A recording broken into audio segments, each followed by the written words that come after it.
Chapter 61, Survival in the Desert Part 1. The forum teemed with posts of every stripe, for example these. There is food, there is water, there are daily supplies, but damn it I cannot last to the 15th day. On the 12th day dozens of soldiers surrounded me. Unless I quit the instance, what else could I do? If they fired together the game would be over. Since playing survival I truly understood hunger and cold. Before life everything is small. To get food and a little water I used every ounce of strength. When I got home and ate hot pot I almost cried. A peaceful society is wonderful, I love my country. Assigned to a trash server I am exhausted. With no supplies I robbed players and NPCs, machines wore out badly. By the 10th day there were over 4,000 survivors in the city, enemy soldiers just waved and wiped us out. Luck brought me a white aid chest, but I did not know how to use bleach and almost died of thirst. This game is unfriendly to the weak. Whether NPCs or players, all survivors kept fleeing while enemies massacred one-sidedly. How do you even play like this? I heard hoarding gold and jewels later could make one a tycoon, so I bought a lot. But after 2 rounds the only road left was elimination. Where is that promise of becoming a tycoon? Entering the game I could have observed and bought shrewdly, sadly my brain glitched, now I am speechless with tears. Because of a half-used lighter I was robbed then silenced, can you believe it? Because of a bottle of household bleach a 10-person squad surrounded me, I nearly died. What era is this? Just then a boastful post appeared. I cleared round 5, but I am not a big shot. My server had 187 clearers, loads of experts. From day 12 on, every day the soldiers entering the city were wiped out with none left overnight. I hid in rubble and watched them kill and kill. Han read it and knew the poster was from her server, picking up many benefits, so she laughed.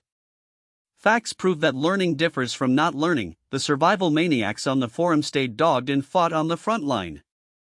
I found a bamboo that stores water, drill a hole and pour in water, it drinks clean with a light bamboo scent, delicious.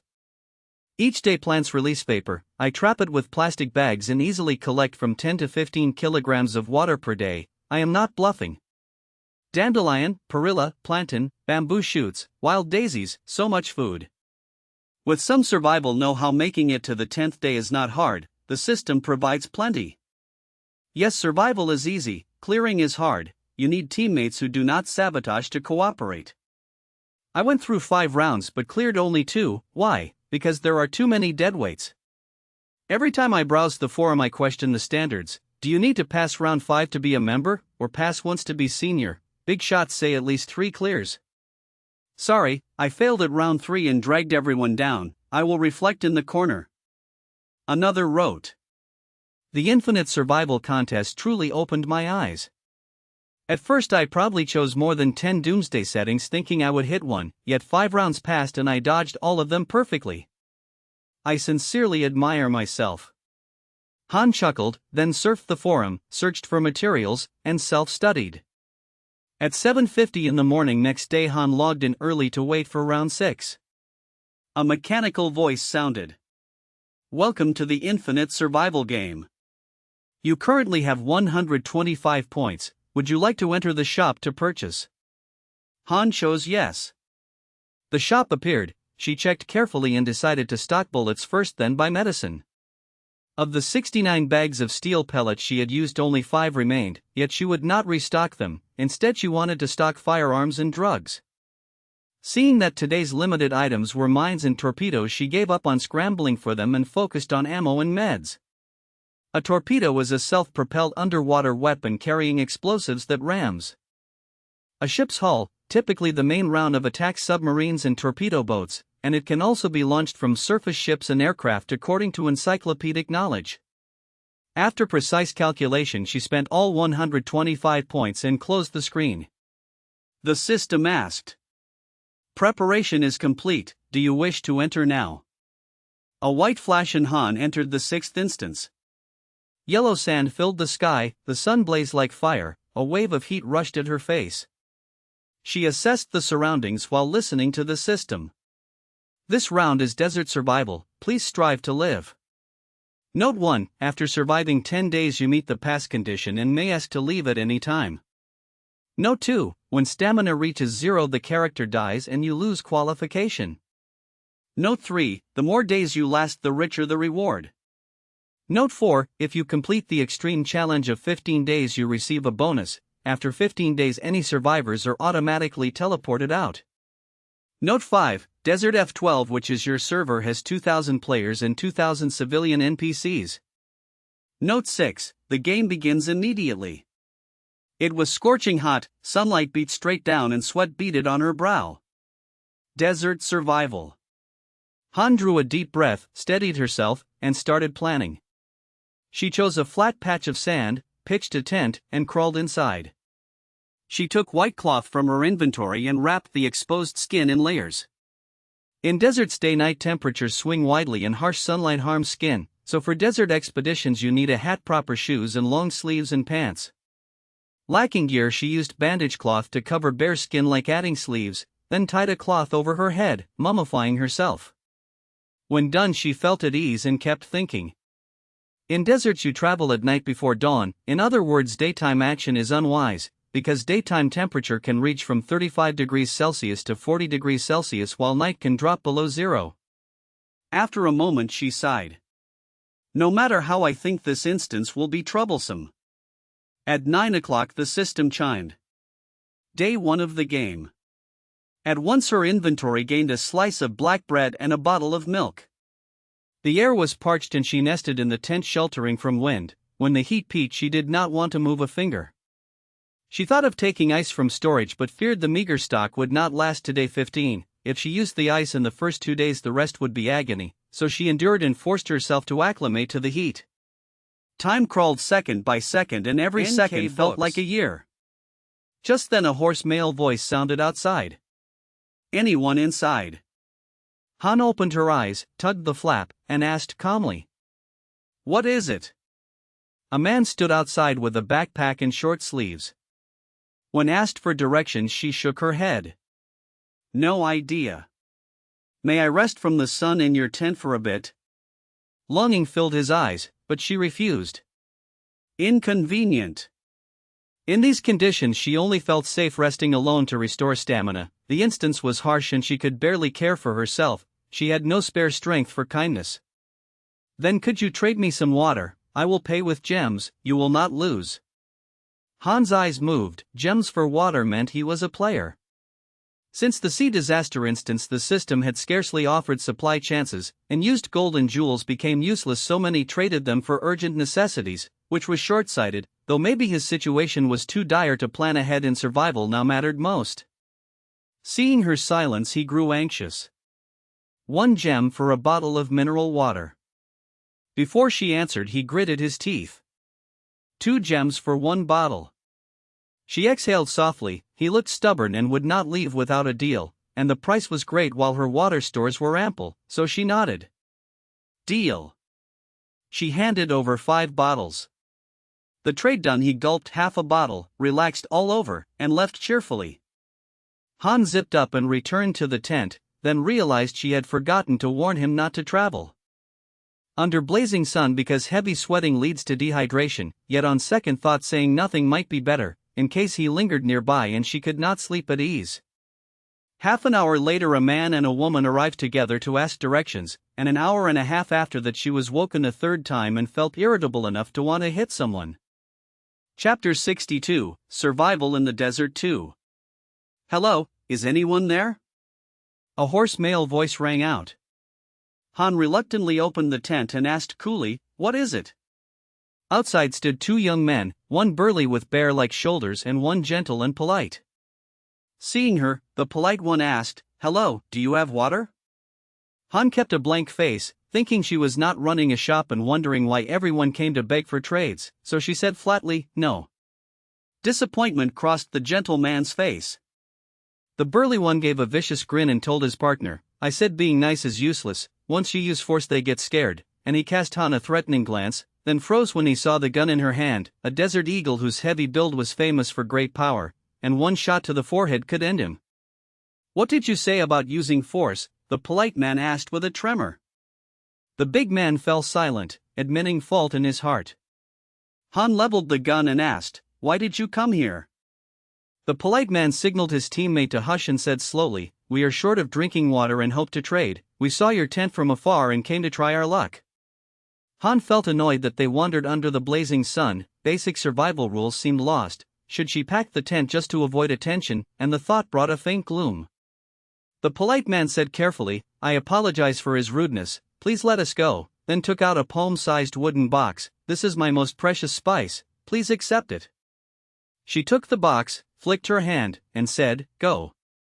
Far away, the burly man muttered, "Why give the spice, it is valuable," and his partner glared, "Because your mouth caused this, a life is worth more," and the big man went quiet. Han looked over the flying yellow sand, and there was nothing but sand. The truth proved that anyone who survived to the 6th round had real skill. After sending them off, for 3 hours no one came, and Han quietly exhaled. The heat robbed her of any will to fight and she only wished to lie in the tent. If more fools loved to roam by day she would have to pack the tent and roast under the sun, but thankfully the tragedy did not happen. She sipped water and waited for dusk. The sun sank westward and the air cooled. Moving in the desert bred despair, wherever you went there was endless sand, and at times she felt an illusion that she had never left the starting place as the scene stayed the same. After resting for 10 minutes she moved on. The sky turned black. She took a forearm-length stick from her pack as a torch and scouted ahead. The north wind howled, cold gusts carried sand, and she covered her nose and walked on. When the gale finally ceased, she pulled out a down jacket and cotton pants, wrapped herself tight, and kept going. For 3 days in a row she held to the east, yet nothing changed. The sandstorm stayed fierce, no trees in sight, and food and water came from her own stores. Even with firm will she began to doubt whether to keep moving or simply pitch the tent and endure until day 15. It was no wonder she felt crushed, for the desert easily breeds despair. The sun rose in the east and set in the west. The heading was right yet the surroundings refused to change. Han sat expressionless to rest and ponder life. Just then a frightened female voice cried, "Anyone, help!" Han started, then reacted at once, a living person, and after 2 days without a single living thing she hurried toward the sound. She found a woman about 25 years old trapped in quicksand with calves sunk, panic on her face close to tears, and Han knew quicksand was water-laden sand whose low-friction mix could not bear weight. "Calm down, do not flail, let me think," she said while rushing through options, but the woman saw no immediate help and assumed refusal, struggled harder, and the sand quickly swallowed her knees. "What are you doing?" I said. "Do not thrash," Han snapped. "Wild movement makes the sand aggregate faster, increases suction, and you will sink deeper." Han bit back a sigh, since rescue needed the right method and a blind charge could drag both down. "Listen to me," she said slowly. "From what I have read, once in quicksand no one can pull you out at once, even a strong man cannot, so you must save yourself." She explained, "Do not struggle hard, gently scull your legs to loosen the mortar-like mix so the grains cling less, and spread your limbs to enlarge surface area and increase buoyancy. Be patient and you will get free." The woman followed and the sand seemed to loosen, but soon she cried, "Liar, it does not work," and Han fell silent inside, for patience had not lasted even a few minutes. The woman panicked again and thrashed, the grip returned, and she slid deeper.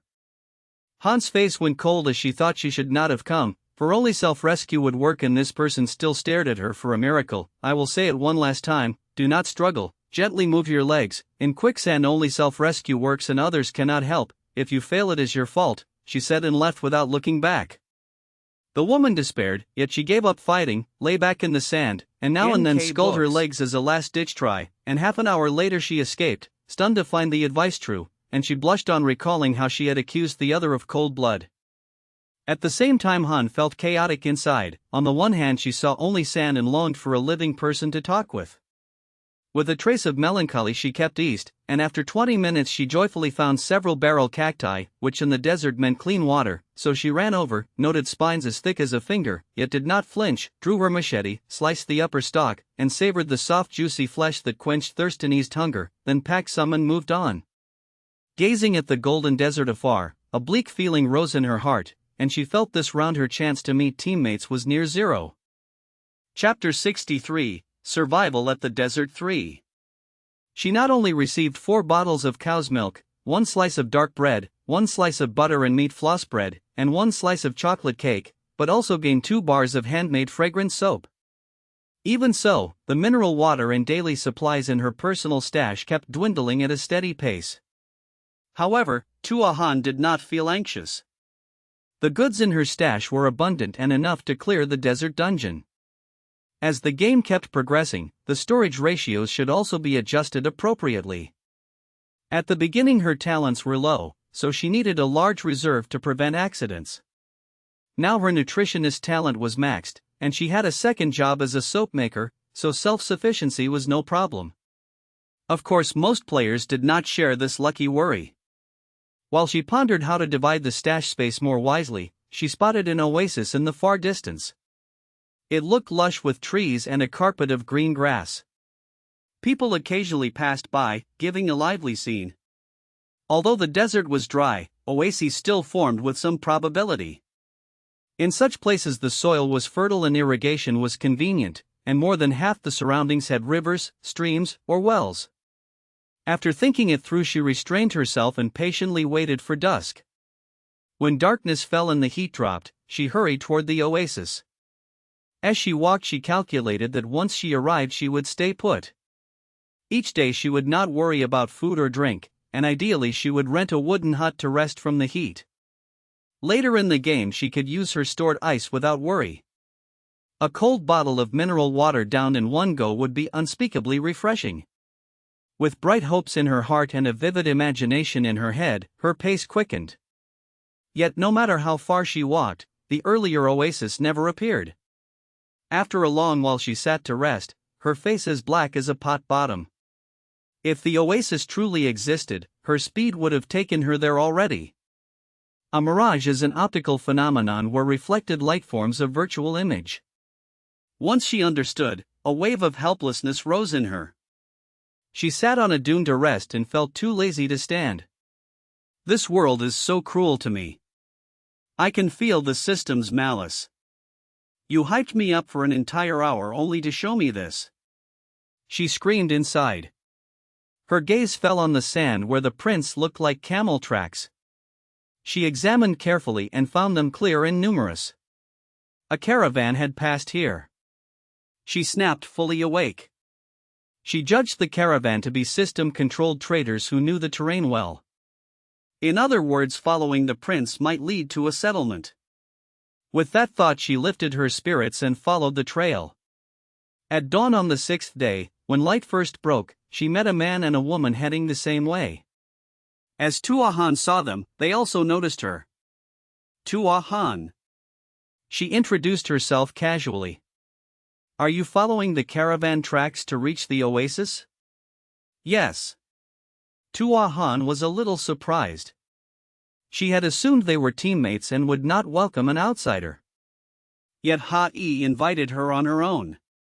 Tua Han observed and noticed that though they knew each other they kept a wide space when they sat. She immediately understood they were not a team. Many players who failed to find teammates formed temporary groups for safety. With 3 people the checks and balances were better than a single woman facing one man, so Ha-i sought her. She still did not want to get involved and refused. I am weak and slow, and if we go together I will slow your pace. You two go ahead. Ha-i sighed softly with a helpless look. Van Hoa's face loosened as if pleased by her tact. The sun rose in the east, the sky brightened, and the air temperature climbed. Van Hoa stood at once and spoke lightly. Let's go. Ha-i pressed her forehead as if in pain. Tua Han's expression turned complicated. She wanted them to leave first but did not expect the man to move the moment the sun became harsh. Ha-i suddenly weakened, her tone limp. Rest a bit longer, I cannot move. Yet. Women are troublesome. Van Hoa muttered and stared into the distance. After a while he frowned. There seems to be something there, I will check it out. With that he strode off without waiting for Ha-i. Help me please. As soon as he left, Ha-i rushed over with a face full of urgency. What do you mean? Tua Han asked, puzzled. Ha-i spoke quickly and spilled the whole story. On the third day when she met Van Hoa, she became excited. She thought he looked reliable, agreed to team up, and sometimes revealed her trump cards. Only after getting close did she find him overbearing and always needing to decide everything. On the verge of breaking down, she tugged Tua Han and vented. I told him we should move at night and rest by day to save strength and water, but he refused and insisted on traveling under the sun. I told him not to pitch near certain trees because small parasitic insects could carry viruses, but he ignored me and acted on his own. My eyes were blind when I agreed to team up with him. If I cannot get rid of him, I would rather quit this trash game. Tua Han fell silent. Her feelings were mixed. She pitied Ha-i yet also felt annoyed. With such a bad teammate, and she still tried to drag another person in. Help me, if we join hands we can handle him. Ha-i pleaded softly. Tua Han kept a blank face, shook off her hand, and spoke coldly. If you dislike it, then go your separate way. Why make a temporary team and hurt each other? You almost trapped me, and I have not settled that yet. Ha-i bit her lip and confessed. It is my fault for being careless and fooled by appearances. I told him I have a personal stash and each slot holds 100 crates of mineral water, so he refuses to let me go. Tua Han was speechless. How could one tell a stranger such a thing and still survive until now? Did he not go scout ahead? With him gone you could just run? She asked in disbelief. Ha-i stared blankly, then woke us from a dream and sprinted the other way. She did not even plan to reach the oasis and only wanted to be far from Van Hoa. What a type of person! Tua Han felt more deeply that a reliable partner like Chengdu was rare. She shook her head and prepared to move on. Though the blazing sun drained strength, she did not want to stay and risk meeting Van Hoa. Who knew whether he would go mad if he returned and found Ha-i gone? Just then Van Hoa came back with a dark face and asked at once. Where is Ha-i? Which way did she go? Tua Han blinked and pointed without hesitation. East. In fact, he had come from the north while Ha-i fled south. Yet she lied calmly as if stating a fact. Right after speaking, she realized footprints would still remain. One knew the truth and asked on purpose, while the other lied with a straight face. Staying around two fools too long, she felt herself catching the foolish bug. Van Hoa did not chase immediately but curled his lip in a cold smile. Strange, before when I scouted she always stayed put, why would she leave only today? At first he dared not go far for fear she would run, but later he found her obedient and felt safe, then leisurely searched for new resources. He had found a leather pouch half buried in sand. Whatever it held would help in the desert dungeon. So he hated to miss any and went to pick them up each time. Maybe she got bored of your face, Tua Han said with a straight tone. Tua Han hummed and kept a flat look, and if a fight started she did not know who would fall. She did not seek trouble yet she did not fear it. Van Hoa was enraged. In his eyes her smile brimmed with contempt and mockery, as if sneering that he was useless and let Ha-i escape. He pulled out a AK-54 style pistol, cold light flashing as he grinned, since few players had guns. Unexpectedly Tua Han showed no fear. In the next second she drew a Desert Eagle and started a mutual damage duel. Van Hoa's smile froze. This scene was beyond his expectations. After several shots he fell to the sand and turned into a beam of white light. Tua Han sat again to rest, tended and bandaged her wounds, and murmured. With a stamina value of 500, of course I can shoot you down. Did you think I played this game for nothing? Chapter 64, Survival in the Desert 4. When dusk came, trouble struck suddenly. First, a wave of powerless fatigue hit her, and even dizziness washed over her. Next, fierce winds howled across the desert, sand filled the sky, and the caravan's tracks were largely buried. Finally, the gunfight wound turned septic, and an infection status popped up.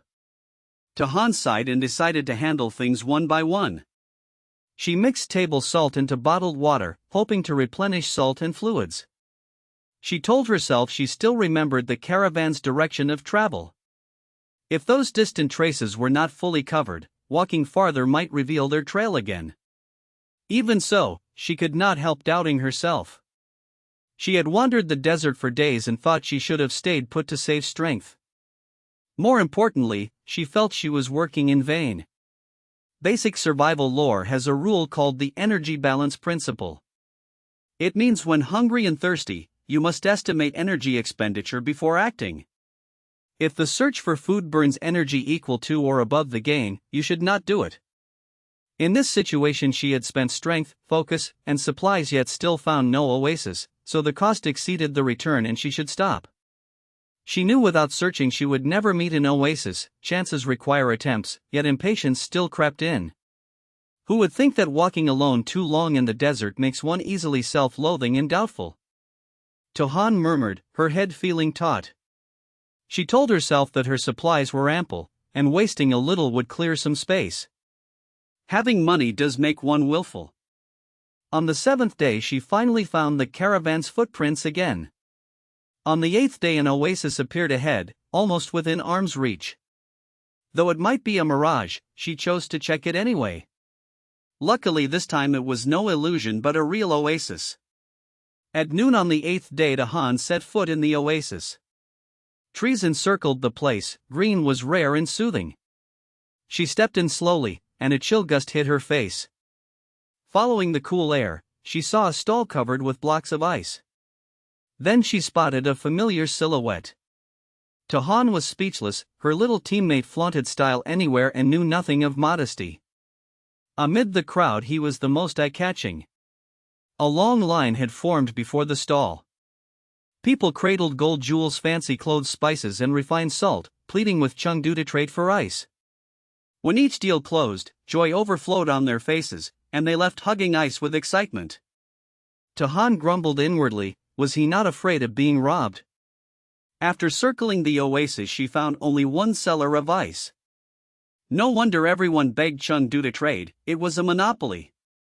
She stood by, watching her teammate take payments and stuff fat bundles of treasure into his bag.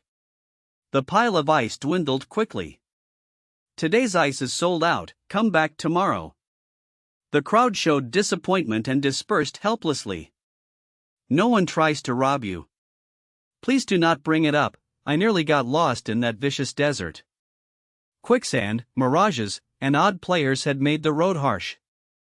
I did not expect a terrain you are not good at.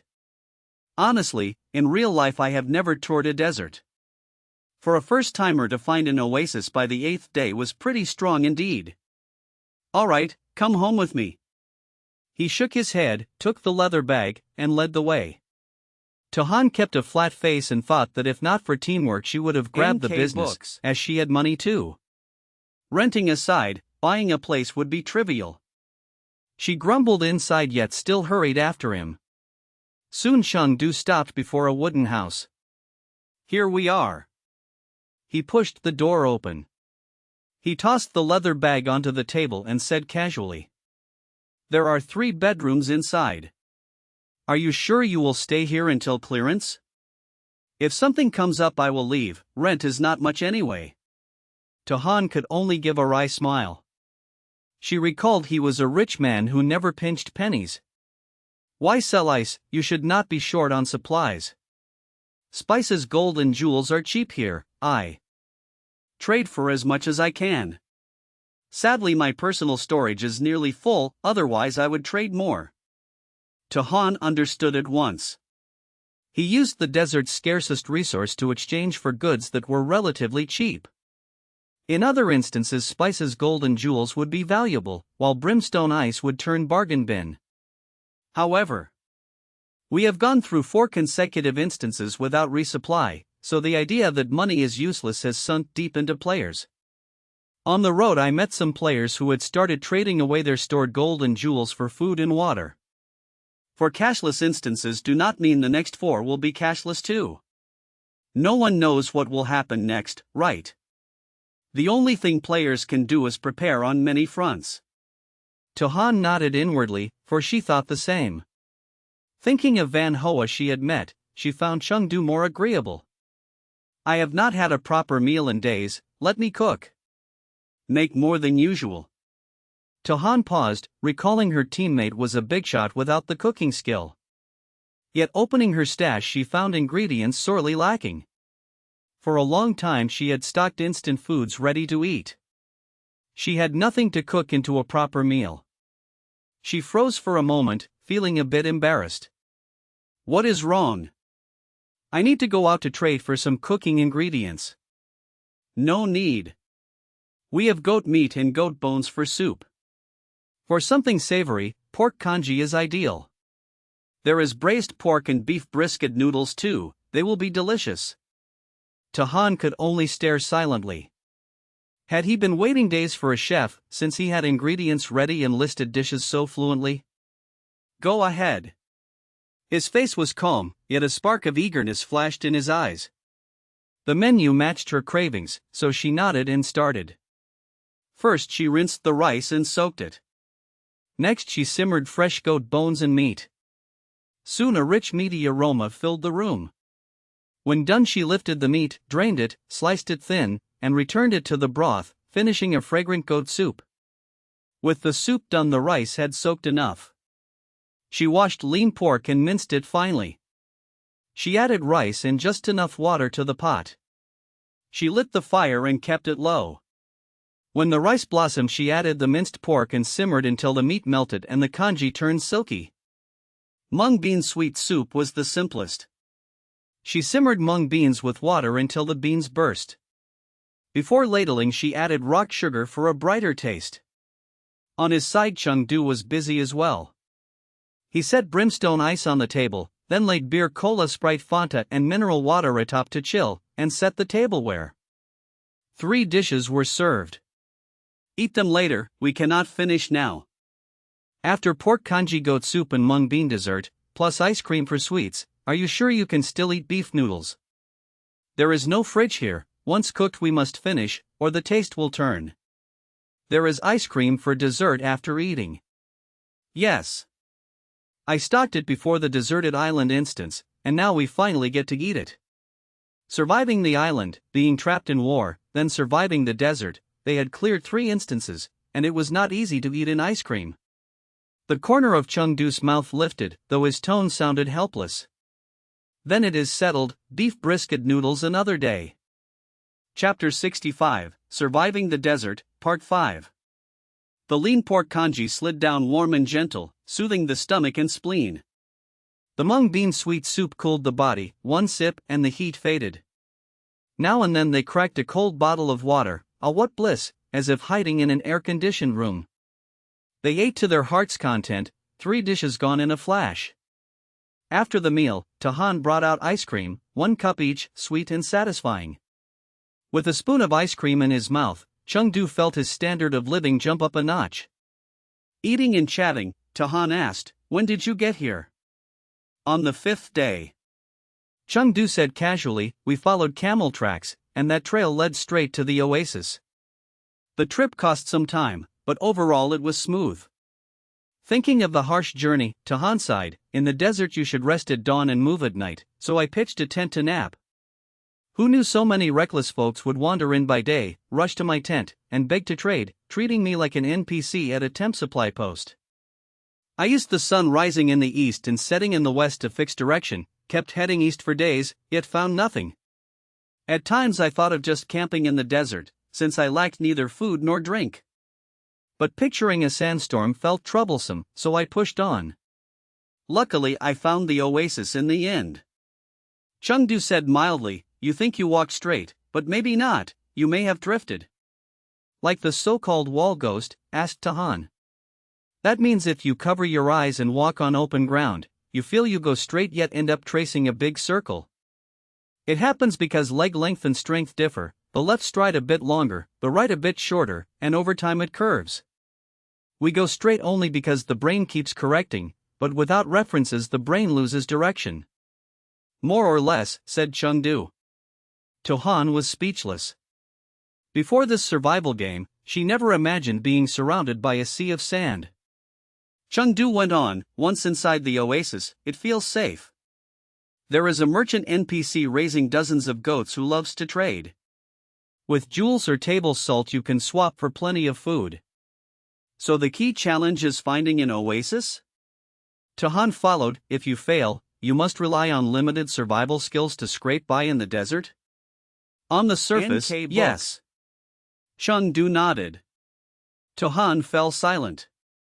Finding an oasis sounds easy and doing it is hard as the sky. Even she, walking alone too long among dunes, grew negative and sometimes wanted to quit, not to mention others. In the end, willpower decides whether you leave the desert or not. Food can be traded. What about water? She asked offhand. In the desert, clean water is the most precious resource. Either trade for it or dig it up, said Chengdu. They chatted idly, ate ice cream, spirits lifted, bodies relaxed. Then Chengdu suddenly asked, "What is your second profession?" Tahan paused and glanced at her teammate. Without looking up, he said, "We have cleared stages together since we entered. Your first profession has capped, so it is time to open the second." He turned to look closely. "Would you tell me what it is?" Tahan answered by showing it outright. Profession, soap maker. Chengdu breathed lightly, so the team would not split. Next he revealed his own. Profession, armor-breaking vanguard. Talent, each day in a dungeon there is a 30% chance to receive one armor-piercing missile, and a 5% chance to receive both one armor-piercing and one damage missile. Tahan blinked. A shoulder-fired anti-air missile with extra warheads? Correct. He smiled. Missile ammo once appeared in the shop. She was struck dumb. After a while she asked slowly, "You have ammo, do you have a launcher?" For once, Chengdu was at a loss. Soon he said firmly, "I will. From this dungeon on I will save points and wait for a chance to buy the launcher." Tahan thought, a launcher is a fearsome weapon. Maybe when the job levels up, a rare item will grant the launcher, she hinted. Chin in hand, she mused that with food, water, daily goods, medicine, and heavy arms in place, the two of them might just dominate the game. At dusk, Chengdu hired several men to leave the oasis. Curious, Tahan followed, and saw them halt before a patch of sedge, then start digging. She understood at once. In the desert, plants often mean water. Spot dense reeds and dig about 1 meter to reach water. See sedge and dig about 2 meters to find it. For tamarix and alhajai you must dig 6 to 8 meters, and for a poplar grove you must dig 8 to 10 meters. Now they stood by sedge, so 2 meters made sense.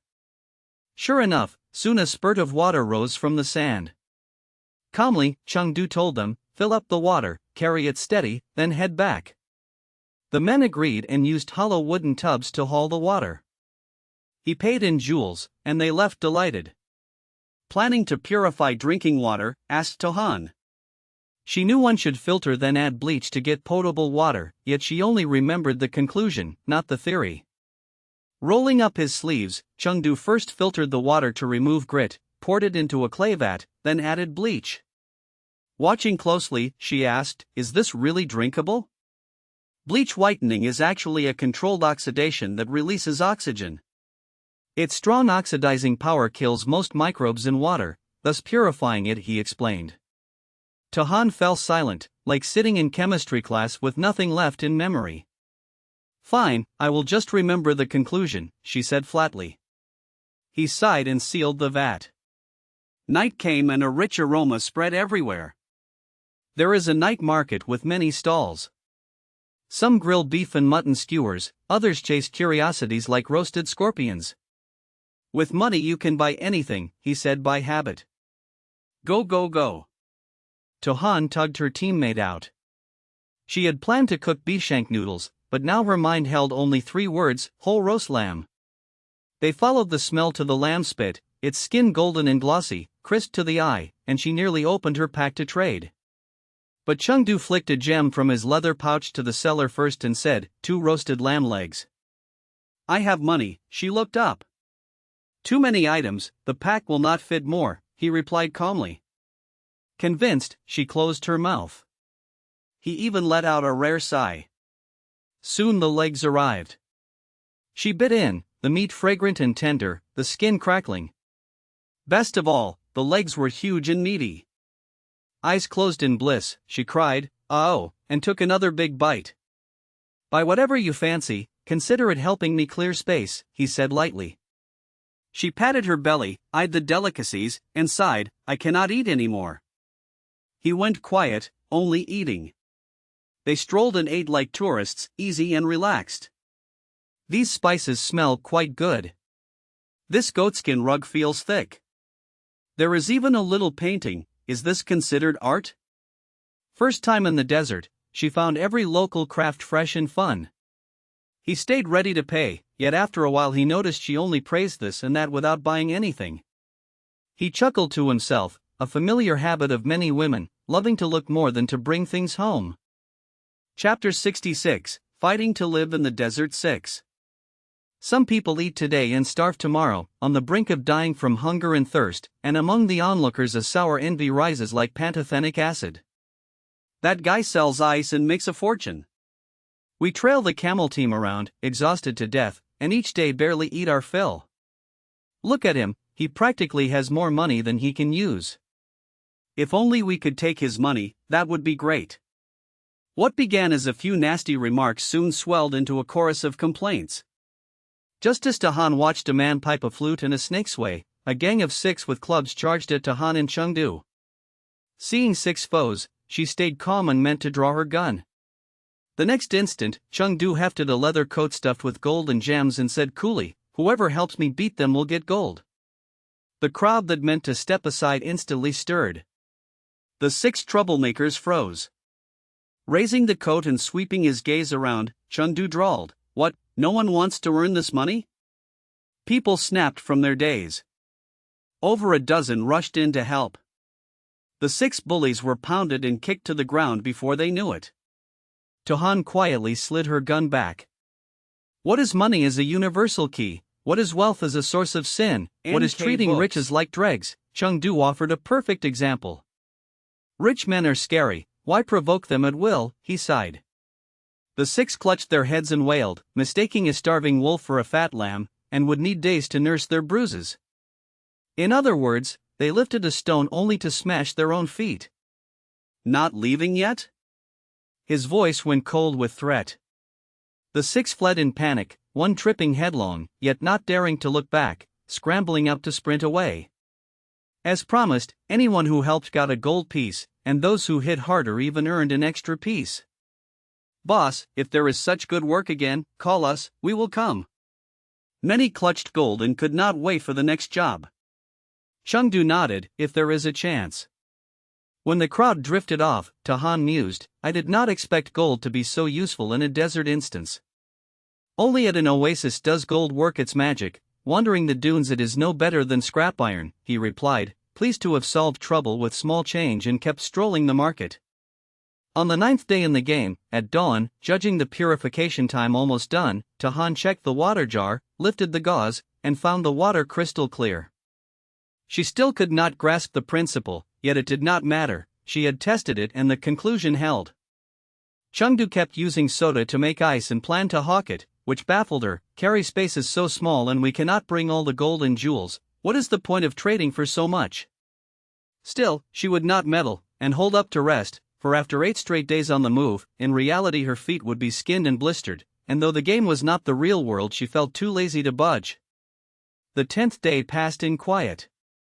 On the 11th day the mechanical system voice declared, "A sandstorm strikes."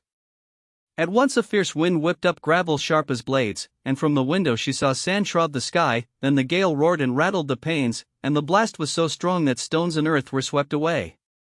With time the dust thickened until it blotted out the sun, the light dimmed to ink black as if it were night. Calm as ever, Chengdu lit a candle. "We have enough food and water, we just wait inside." "Lucky we did not give up and hunted for an oasis," she said with a shiver. "If we had camped in the dunes and met a sandstorm, could we even live? We might be blown away." A squall indeed lifted someone off the ground and hurled him skyward, and who knew where he fell or if he lived, which made her start in fright. On the 11th day most residents stayed indoors. By the 12th day food and water ran out, and more people had to rush out to beg or barter. Chengdu snuffed all candles at once and explained, "Outside is pitch black. A lighted room is too obvious and will draw people here. I know. Her face was steady, and if he had not acted first she would have blown the flame herself. Then came raps on the door with a shout, "Anyone there, open up a bit." In such a scene a failed trade could turn to open robbery, so the less contact the safer they were, and since his ice trade had gone so well his face was familiar, and if people saw him open up even the harmless might catch greed in a flash. "Anyone there, open up." The pounding grew faster. They held their breath and played dead. Footsteps soon hurried away. When heat reigns ice is rare, yet when there is no food or water, ice loses its rank, and the rich man with a whole herd of goats becomes the first target. Tahan's face sank, for outside the storm raged and a careless step could blow one away, and leaving the oasis was unwise, yet staying meant trouble. In peace people barely live in peace, but once a crisis hits some will risk everything. Today they may unite to take the goat baron, tomorrow they may smash doors to loot homes. Hold out till tomorrow and see what hypothesis the system gives, Chengdu analyzed coolly. If chaos runs too wild, we quit the oasis at once, even apart we have supplies to survive till clearance. She nodded. In late game, the vast desert may be safer than crowds. At dawn the system spoke. On the 13th day, the wind calms and the sandstorm eases. A band of raiders who know the location of Oasis EFF-12 is racing from the west to rob and kill, estimated to arrive in 4 hours and clash head-on with players. Note 1, there are 200 raiders, each on a camel with a machete. Note 2, if their losses exceed 100 they will retreat. 200 bandits. At once Tahan said, "If the storm is over, then let us go fast." At the sea disaster instance she dared 7 against 50, in the war instance she dared face the enemy because she had weapons, yet in the desert she did not even think to fight the band, for if blades were drawn who would the oasis folk point their knives at? The bandits are not the worst is allies who could betray at any moment. We leave, said Chengdu without a thought of resisting. ? She blinked. Had he not said the warehouse was full? He explained evenly, "These 2 days we played and conveniently burned through daily goods. I freed a bit of space, just enough to tuck the leather coat." She was speechless, for he squeezed use from every inch and planned so precisely that she could not tell if it was obsession or perfectionism. After a quick breakfast they slipped out. Knowing raiders came from the west they chose to head south. Yet after a short while a snake burst from the sand and bit her at the ankle, and a poison status popped on her. He raised his gun to shoot, only to see her clamp the snake's jaws with one hand and drive a dagger into its 7-inch spot with the other. He feared friendly fire and held his shot, and in mere minutes his little teammate settled the threat cleanly, which made him chuckle. The whole sequence flowed like water. "Prepared an antidote pill for yourself?" he frowned. "Of course," she said, "even with a teammate, we cannot be together 24/7, I must be ready to act alone." Chapter 67, Desert Survival, Part 7. She was not sure whether it was because they had gone far, but no one chased them anymore. The 14th day passed in peace. The 15th day went smoothly. Propping her chin, Tahan mused that finding a teammate was indeed necessary. Roaming alone in the boundless desert, she could not restrain the creeping sense of madness. Only now did she dimly realize that if the world ended and only one person lived on, that might not be a good thing. At exactly 12 o'clock midnight on the 15th day, a precise mechanical voice sounded, "Round 6 ends, congratulations on completing the extreme challenge. You have received a bonus reward. All lucky players still alive inside the instance will be teleported out." A white flash burst, and Tahan and Chengdu exited at the same time. NK Books. A translucent interface appeared, stating her real name verified, level 4 with experience 3 tens out of 3 tens, first job nutritionist with all high talents and no more upgrades, second job soap maker with all basic talents and experience 1 5 out of 3 tens, satiety 500 out of 500, cleanliness 500 out of 500, stamina 500 out of 500. The system said, "Processing, please wait a moment. You have a bonus reward, choose 2 items below. B. Raise the maximums of satiety, cleanliness, and stamina by 2 tens each. C. Add 5 tens points." Tahan casually chose A and B. Thus the maximums became 500 and 2 tens. Then the system voice rang again. Experience 3 10s out of 3 10s. Congratulations on leveling up by 1. Satiety cap plus 100. Cleanliness cap plus 100. Stamina cap plus 100. In the next second, the numbers refreshed, showing level 5 with experience 5 out of 3 10s. First job nutritionist with all high talents and no further upgrades. Satiety 602 10s out of 602 10s. Cleanliness 602 10s out of 602 10s. Stamina 602 10s out of 602 10s. As usual, the system announced tomorrow's check-in for the game, but Tahan ignored it, opened the pod, and started browsing the forum. She first checked pass and clear rates. Latest data: 1,710,000 players joined round 6, 1,110,000 leveled up, pass rate 6/10 and 5%. There are 143 players who cleared by surviving 15 days. There are still 1,110,000 players, she muttered with a frown. I feel even round 10 may still not finish the contest. She shook her head and kept scrolling. A lone wolf felt lonely, found a temp teammate, and they harmed each other. A lone wolf felt lonely, found a temp teammate, and they harmed each other. A lone wolf, fine, I passed, game over. Misery contest begins, come compare who is worse than me. I was bitten by a viper, sank into quicksand, lost my bearings, and got chased by sandwolves. With great effort I found an oasis on the 10th day, lived safely for a few days, then civil war broke out there. I want to slap myself, I think I am hopeless. Having played several rounds and knowing players' temperaments, why did I still form temp parties? Every time a party, I was backstabbed, why don't I learn? Someone told me that camel tracks lead to an oasis.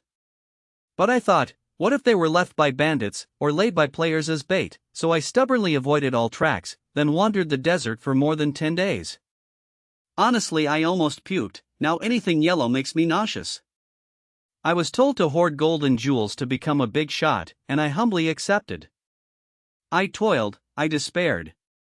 Who knew that on day 5 at the oasis, gold and jewels were very valuable, you could trade them for food and water with ease.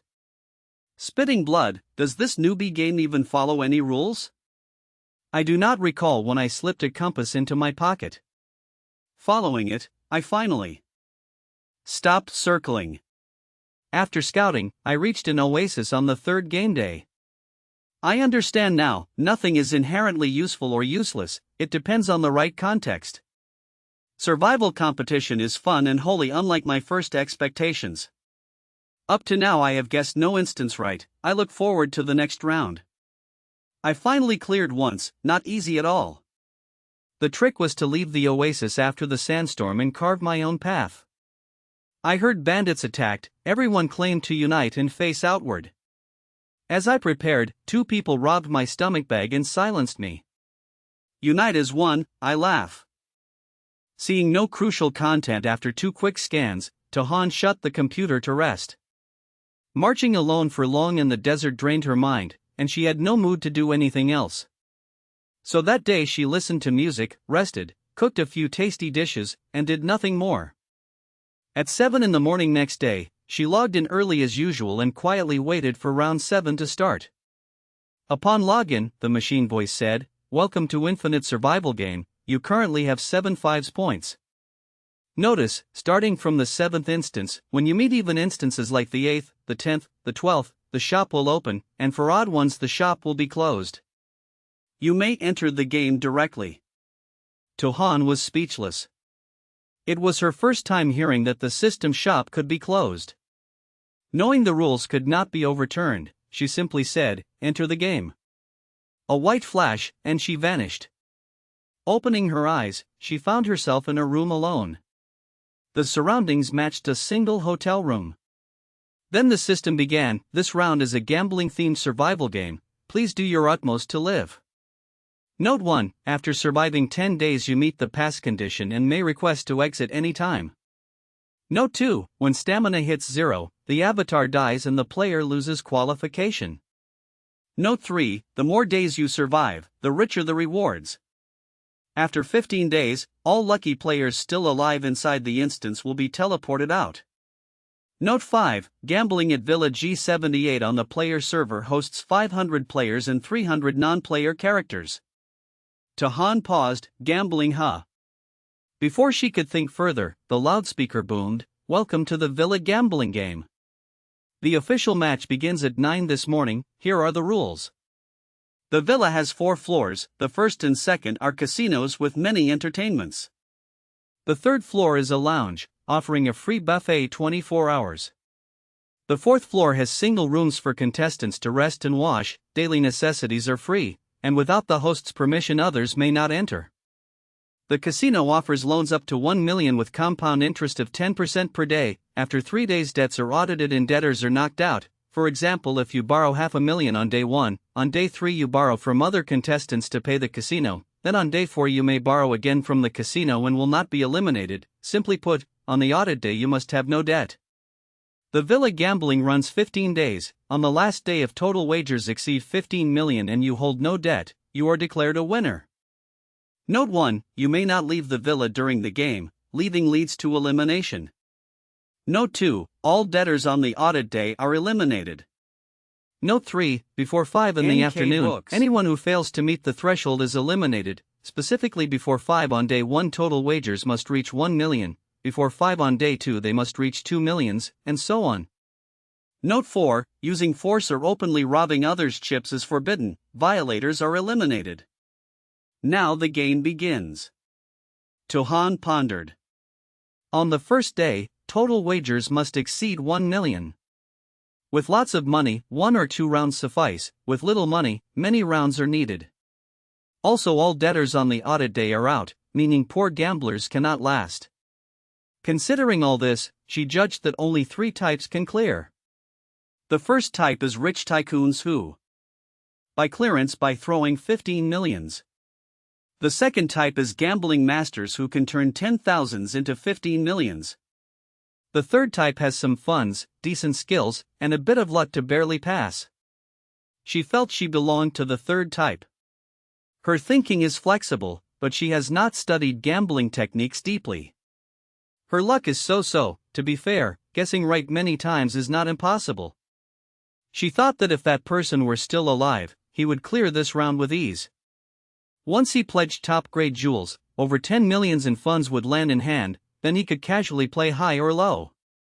After that he would stroll around, eat buffet when idle, rest in his room when tired, and quietly wait for day 15 to end. Chapter 68, Gambling in the Villa, Part 1. Tahan was tangled in thoughts, sighed, and left the room when no winning plan came to her. The third-floor lobby was packed, and many contestants looked uneasy as if hope had run dry. One man searched his pockets and found not a single coin, while she felt her own situation was still decent. Faces around her made it seem like the whole server was about to crash. Enough funds? The group around Chengdu gathered without warning. For the early stage, it is fine. She dared not say she had cut off every retreat. She had only stashed a few jewels, spending little effort on money matters. She once believed enough money was enough, not knowing survival would demand more than 10 million. Chengdu even said, "If you are short, come to me." Let us go. She watched the teammate leave and understood why he was calm. In the sea disaster instance he got an imperial green jade like crystal, as big as a volleyball. In the desert instance he hoarded gold and gems, able to pave the way with money to clear stages. To avoid attention he only played with a few chips for fun. She firmed up her will, since her teammate was strong she must not be weak. She went to the casino to exchange funds. 1 gram of gold was worth 200 BOI. Ordinary gems ranged from over 10,000 to several 100,000 BOI. 30 grams of spice was over 10,000 BOI. Pearls, jade, and agate were also valuable. She kept 10 top-grade stones and traded the rest for 100 chips of 10,000. She admitted she had stockpiled too little and should have kept a small set of fine items. Complaints rose everywhere. "Where are my jewels, why so few? Damn, I thought cash and gold were useless, I dumped them like trash. I never thought survival would need lots of money, I saved nothing, I am doomed. I only changed 30,000 chips, how to flip that into 15 million. Both first and second floors were casinos, so she scouted them. The first had cards, mahjong, slots, and roulette, the second had 9 tiles, blackjack 21, and big small dice. She knew some only by name and chose to watch first, and more than half of the seats were filled. At the mahjong table they cried, 1, for concealed pungs, 64 times. Another shouted, 1, big, 3, pure, 88 times. She learned blackjack as shouts drilled into her ears like a spell. Some losers stood up and left while others rushed in with stubborn hope. A sly smile hung at the corner of Chengdu's lips and looked infuriating. She could tell he was winning big with blazing luck, leaving others little room to breathe. She sighed and silently mourned for the 3 at his table. She moved to sick Bo because the rules were simple. Place your bets, big or small, you can also bet triple. Rounds were quick and ended in 4 or 5 minutes. She watched a few and grasped the rules. 3 dice were shaken and bets paid on the total. 4 to 10 was small, 11 to 17 was big, with 1-to-1 payout. Triples made the house take all big and small, only triple bets win at 1 to 150.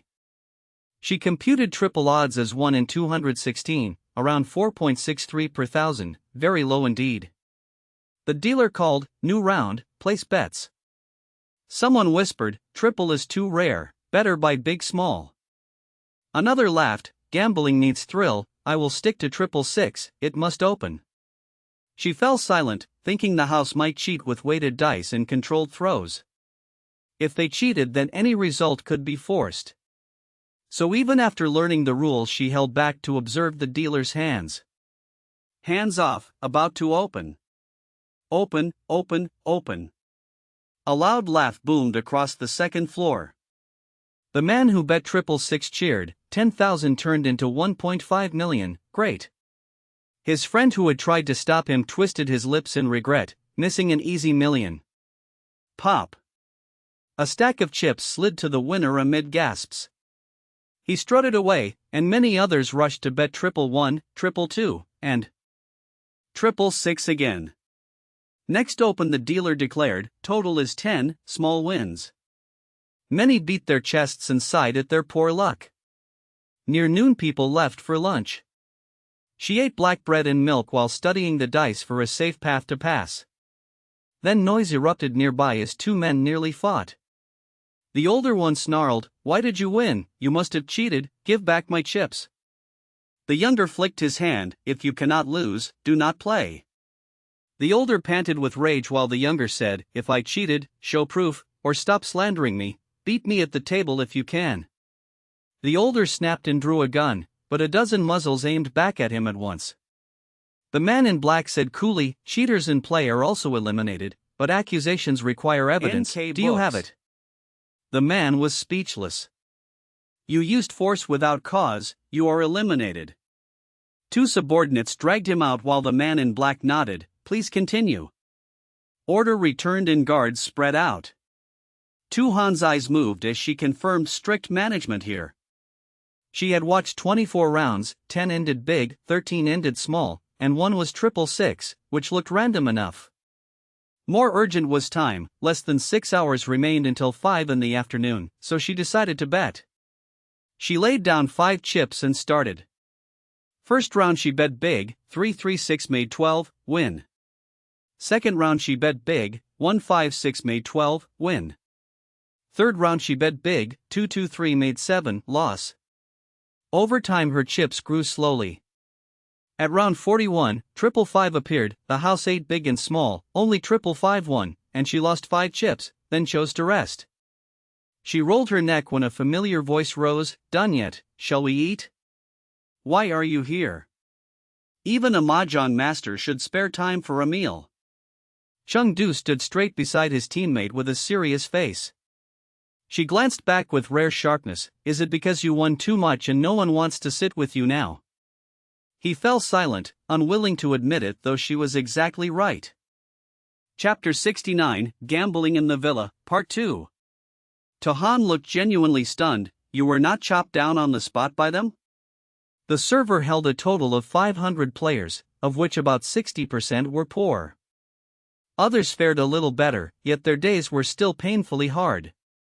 Someone had earned more than 1 million with little effort, which made tempers flare. Thanks to the casino's security system, they stepped in just in time, Chengdu said calmly. Han exhaled. This man truly attracted hatred like a magnet. Chengdu caught up and walked shoulder to shoulder. On the third-floor buffet, dishes flowed like water onto the tables, and aroma spread richly. Han scanned the spread and judged it decent, with sponge cake, sushi, ice cream, and all the staples. There were Yangzhou fried rice, salted egg yolk buns, pasta, Peking duck, salmon sashimi, and rib soup as well. Suddenly, Chengdu spoke. I suddenly recalled the cruise ship poisoning incident. Back then we had just entered the game and were green, now our stamina has multiplied, said Han coolly. Besides, I have detox pills in my storage.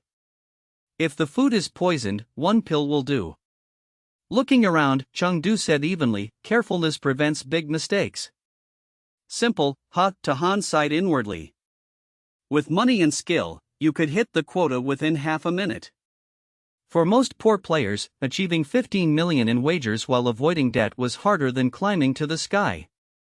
Food and toiletries were free, yet the elimination pressure still hung like a rope around every neck. Worse, this round barely used any gifts, except those that yielded treasure. For example, she had 2 professions and could produce food, drink, and handmade soap, so her storage was plentiful. Yet none of that helped with gambling at all. Without earlier savings, she might have perished already. Her mind was tangled, yet a hearty meal still mattered, since few instances fed you freely. With a rare chance, she refused to waste it. The two ate unhurriedly, savoring the feast, ignoring the clock. Other players stuffed a bite and ran, because before 5 in the afternoon their total wagers must hit 1 million, leaving little time to spare. In the end they were full. While weighing whether to keep gambling or to observe others, he heard his lazy teammate ask, "Do you want to come to my room?" The shock made him forget to mask his face. Unhurried, she explained, "I have things to tell you, this place is inconvenient. Without the owner's consent, others cannot enter, so talking inside is best." The reasoning sounded perfectly sound. Regaining calm, he answered, "All right." His face was steady, as if those earlier waves had never risen. They kept silent along the way. Inside, she shut the door and went straight. "Have you found anything?" "I noticed one thing." "But it seems you already know," he said as he sat down. "Say it," she urged with quiet hope. Bringing him here was to trade information in private. His look grew heavy. "This game cannot be gamed." Seeing room for confusion, he added, "I do not mean cheating alone in one hand, I mean 2 people colluding to pump the total wagers." When I heard the rules, a thought flashed: could 2 people bet against each other and take turns losing on purpose? Each hand stakes the same amount, and wins and losses balance. The bankrolls stay unchanged while the total wagers soar. Sadly, cards and mahjong both have dealers and the house, so private head-to-head play cannot exist here, Han sighed. "Exactly," he nodded, "so to meet the quota, rely on real skill. But keep a low profile, otherwise no one will volunteer to be a money printer," she said with a sidelong look. "If I can crush the table, do you still want me to hold back?" he said helplessly. "Let a round or 2 slip. If mahjong cannot fill 4 seats, we will switch games later," she reminded. He let it pass and changed topics. "And you, any findings from dice?" "I cannot speak for other games, but with long enough dice play, a player's funds surely dwindle," she answered clearly. "There are 3 dice in total, which gives 216 outcomes. If you only pick big or small, the theoretical win rate is 50%. Here they exclude triples from big or small, so the real win rate is about 48.61%. With that win rate and a 1-to-1 payout, long-run results stay below stable break-even. Elsewhere there is a bet on any triple, but not here. Only exact triples of 1 through 6, with a 1-to-150 payout, yet the chances 1/216, nearly 4.63 per thousand. In short, players must push 15 million in wagers before the house dries them out, he said with a frown, knowing the longer you play the more you lose. Why do you still play? She shrugged. Among the options, this is the one I know best, I do not trust the others. She paused, then added, 48.61% is still fairly high. With decent luck, breaking even is doable. Win or lose, the total wagers still accumulate toward the quota. After a quiet beat he asked, so you never aim to win money, only to complete 15 million? Correct, she nodded. If I can clear this instance with 1 million, my goal is met, and extra money does not matter. I also have 10 gems in storage, enough for another instance. He sighed softly. Her goal was crystal clear. More daunting, she built a plan around it and executed strictly, ignoring profit entirely. So far it is fine, I have completed 2 million in total wagers and even padded my capital a little, she said and smiled. Looks like my luck is not bad. He tapped the table with a finger, his serious mood beyond words. We split and work carefully, stay safe, and report any abnormality at once, he concluded. For some, this gambling instance drifted by at ease, but for others, every minute was torture like a private hell. Many were on the brink of panic, and Fo Hong Nok was one of them. She traded jade with a high gift, and her storage had long piled up with stones. Ironically, in the desert oasis instance, jade could be swapped for food and drink, so she traded boldly, cleared inventory, and freed space. Unfortunately, right after she spent nearly all stones, she entered the gambling instance, where cash mattered and supplies were useless. She almost broke down. She pawned the remaining jade and got only 50 chips worth 10,000 each. Worse, she was no gambler, she lost more than she won and burned through all chips fast. Around 4:15, her total wagers barely exceeded 800,000. Without filling the gap, she would be eliminated on the very first day. But whom could she borrow from, since the casino's interest was exorbitant and she dreaded it? I survived many storms, yet fell over gambling. What a curse, she muttered, biting a nail with furrowed brows and tense lips. Cornered, she considered borrowing from the casino despite the usurious rate, just to weather the crisis. Thinking it through, she felt only panic, since jade had stayed useless for long, so she assumed she did not need to hold much and kept trading it for supplies. If she could remain in an instance for a few more days, her jade would grow quickly again. She never expected to lose that cushion of time, and on day one she already needed to pull out 1 million. I once called money cumbersome to carry, now when the water rises I cannot produce a coin, how absurd.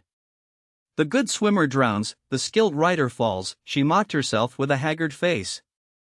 In the end she compromised, bowed her head, and borrowed from the casino to pass the choke point.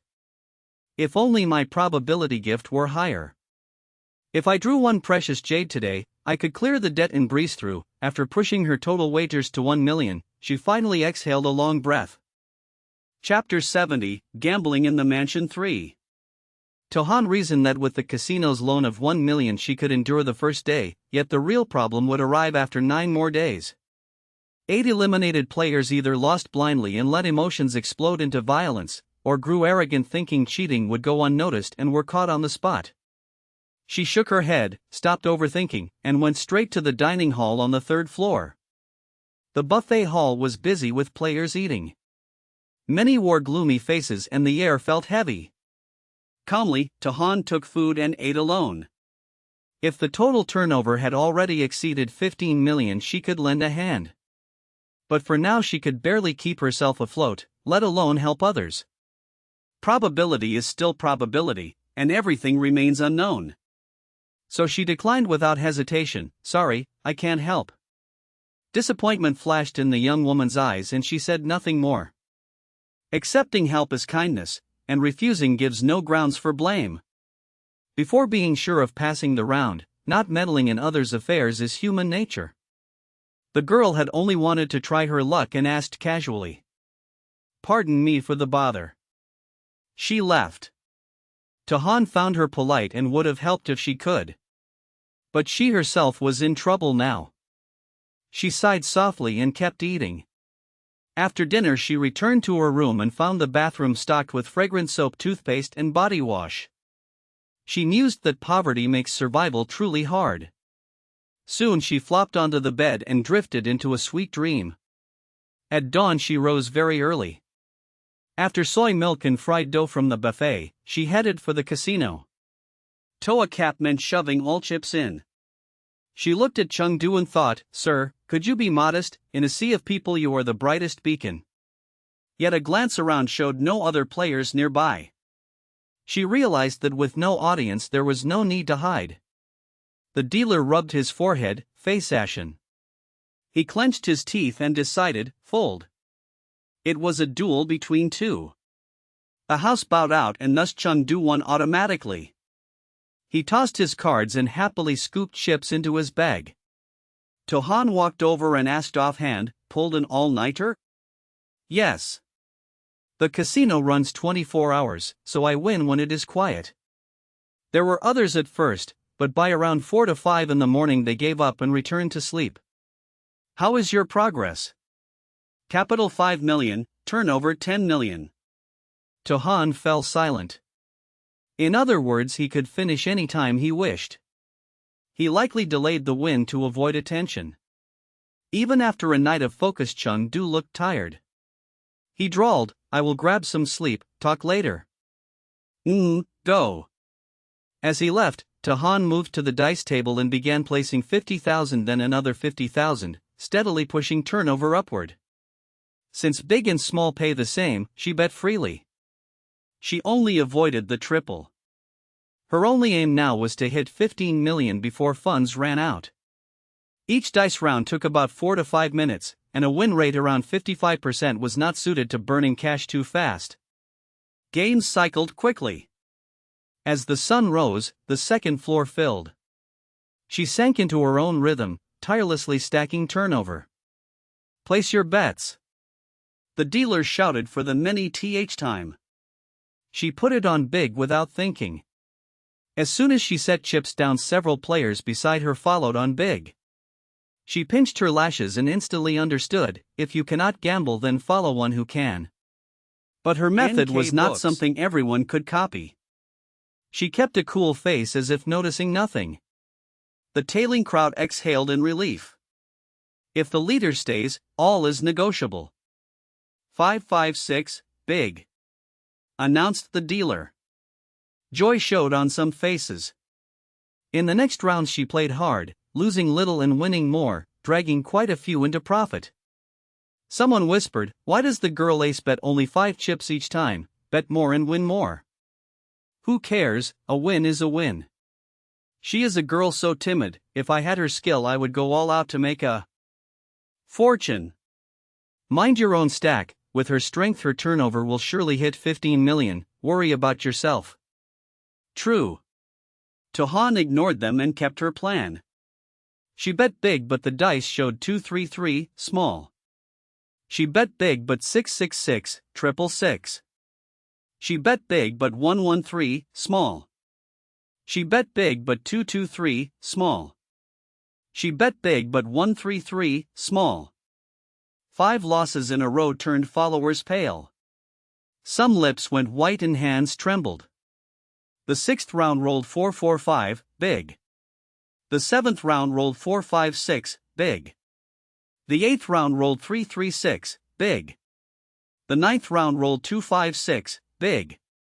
After 10 rounds her stack stayed even while turnover rose by 500,000, and the followers bled heavily. None managed to follow for the full 10. Some were scared off by the 3rd loss. Others went bust in the first 4 and could only watch. She glanced around and said mildly, "If you copy homework then copy it right. Did you not see me split bankroll into 25 parts?" They were speechless. Winning a few times made them feel skilled, so they distorted the method. Now they wailed after losing more than half, some even broke. She did it with no trouble because she knew the craft, while they learned the shell and missed the core. A few who had mocked her as timid now wanted to cry. She had meant to do this. She kept playing and thought that probabilities are never 100% and can turn against you anytime. Thus one should split funds into 25 parts to guard against shocks. If not extreme, she could survive. But those who split into 3 or 4 might not. Also, she stayed calm because her funds were deep. Even split, each part was 50,000 BOI. Others had too little, and even splitting into 20 parts a day made it hard to reach 1 million turnover in one day. Their failure was predictable. Besides, her plan was built for herself. Strangers who did not know the details rushed to mimic and naturally crashed. Her chips rose and fell, but within a narrow band, showing steady play. By now nobody wanted to copy. From afar it looked easy to push turnover and seemed reproducible, but once results oppose your call, your heart will pound. Perhaps only Tahan could persist. Thinking so, the rest dispersed to seek other paths. By noon she held 135 chip cards and her turnover hit 5 million. 1/3 of the quota was done, funds grew again, and she felt quietly delighted. She strolled to the 3rd-floor buffet and ate with pleasure. Meanwhile Fo Hong Nok frowned in fresh worry. 1 full day had passed and she owed 220,000 BOI including interest. After borrowing she had a total of 100,000 chips. When her turnover reached 1,320,000 BOI she lost it all. She slumped as cold sweat beaded, racking her brain yet seeing no way out. If she borrowed again she might live today, but tomorrow she might not push turnover to 3 million. Moreover, the 3rd day is audit day, so debt is forbidden.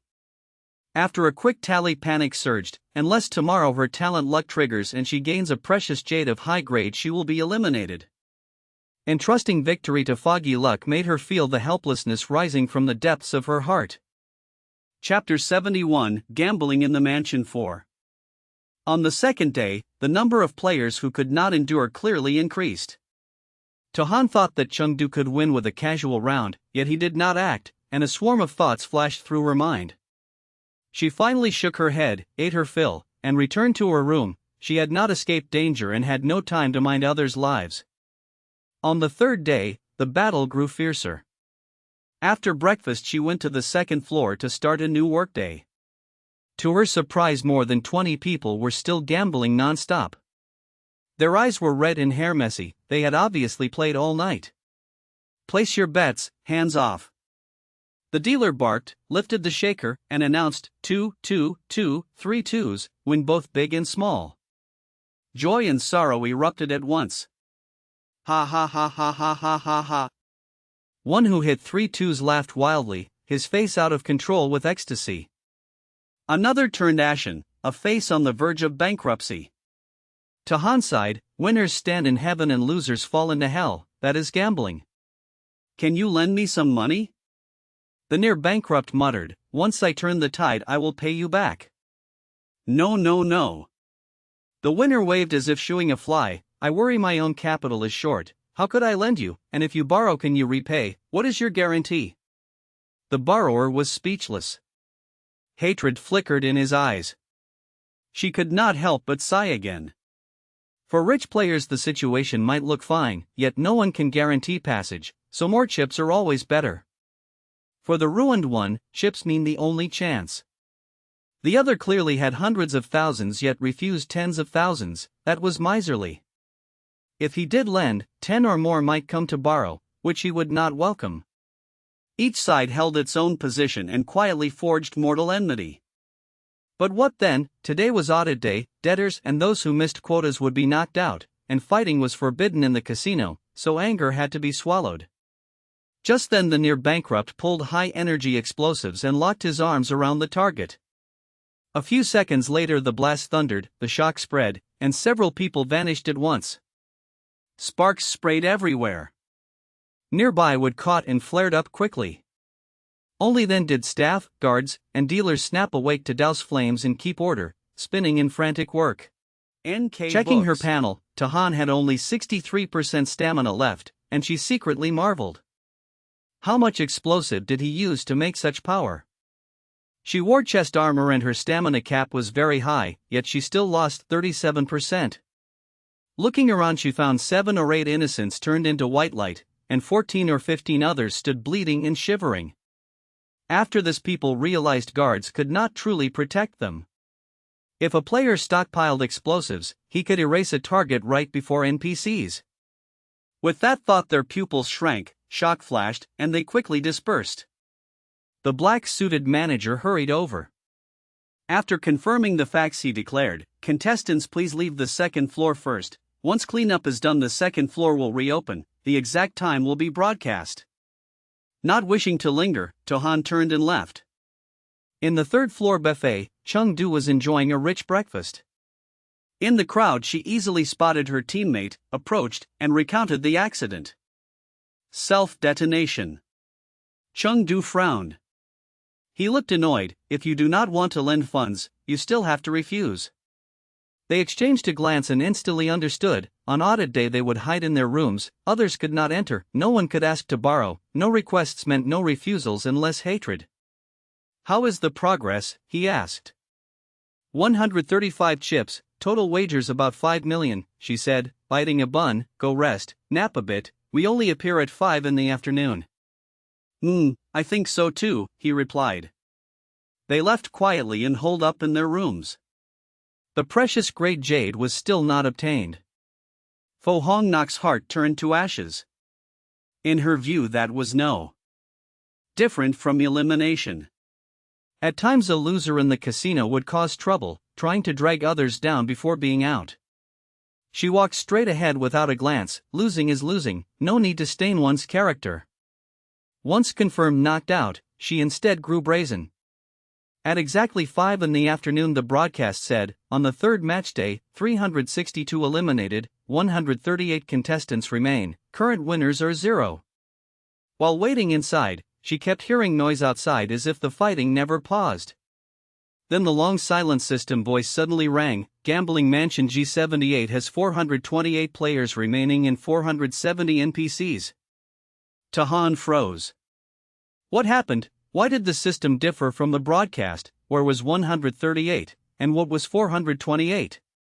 Right then the broadcast repeated, "From 8 to 9 tonight there will be a special entertainment event for contestants. Please assemble on the first floor before 8. Repeating, "From 8 to 9. At the third floor self-serve, the survivors showed no joy, many were perplexed by the system. With rare gravity, Chengdu said, "Something is off. If it is only gambling, it is too simple. Survival dungeons are never easy." Short of breath, Tahan sat and said she had found the odd point. From the start they were fooled by wordplay from the system and the casino. "Correct," he said with a long sigh, "the system's elimination and the casino's elimination are not the same thing.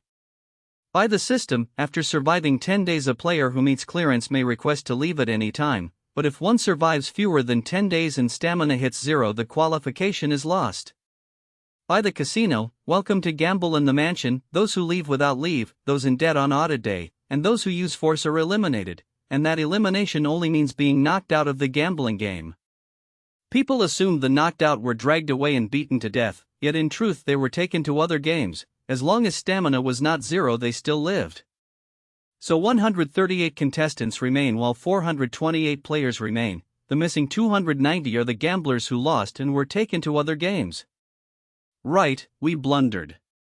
Tahan sighed with a palm to her brow. "Since no one may leave the mansion grounds and all 4 floors have activity, the losers taken away never reappeared, so I assumed elimination, but above the 4th floor there is no structure, which implies an underground." The more they spoke, the more vexed they felt. "Ha ha." Tohan gave 2 awkward laughs, turned cold, and dropped the topic. At 8 o'clock 138 contestants gathered on the first floor. The man in black arrived on time. He smiled and said, "After 3 days of gambling the casino has prepared entertainment, please follow me." He led the way. The group moved slowly as he pressed a wall and unlocked a hidden lock. Soon a stairway to the underground appeared. Tohan's mood surged. She truly wanted to curse. Who would guess a basement under the mansion? "This way," the man in black continued to guide. The underground was bright as day. "Welcome to the underground arena," he turned and grinned at everyone. Chapter 72, Arena 5. The man in black told everyone to sit anywhere and went to arrange the show. Chatter burst out. Some raged that losers were sent to fight beasts, others said it sounded like a survival game that gets people killed and that was why they gambled first. Someone cursed that upstairs food was unlimited with no worries while downstairs they had to battle beasts, a gap like heaven and earth. Silence fell, then a burly man with a silver chain and fresh scars was shoved into the octagon, and someone recognized him as Wei Dong. They complained he had cheated on day one using his personal stash to fool NPCs and was caught on the spot despite warnings. The man in black returned smiling and announced 3 matches tonight and that small bets were welcome. Then staff brought a whiteboard listing items such as a medical bandage for 50,000 BOI, a sharp dagger for 100,000 BOI, a muscle-slowing potion for 100,000 BOI, smoke bombs into the cage for 50,000 BOI, and a full meal for 50,000 BOI. Tahan's face tightened because it felt like treating people as toys. An acquaintance named Zhang Cheng stood up asking others to spare Wei Dong and said he would remember the favor, but a blonde youth laughed asking why he should give face.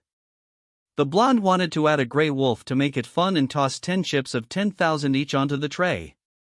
Zhang Cheng coolly bought 2 muscle potions for the wolf, 1 dagger, 1 bandage, and a full meal for the fighter, then flicked 40 chips and dared the blonde to add more wolves, saying he would match with more potions. The blonde fell silent since he had limited cash and would not burn money, so he backed down. Zhang Cheng then asked if the fighter inside could be ransomed and for how much, and the man in black reluctantly said 5 million, adding that debts must be cleared but this fighter had none so paying would suffice. Zhang Cheng produced 500 chips and shouted for Wei Dong to roll out, and Wei Dong, still eating, mumbled for a moment to finish, then cleaned his bowl, wiped his mouth, grabbed the dagger, and happily walked out free. Chung Dui asked why not ask about ransom first to save 40 chips, and Zhang Cheng smirked that a harsh face slap was worth 400,000.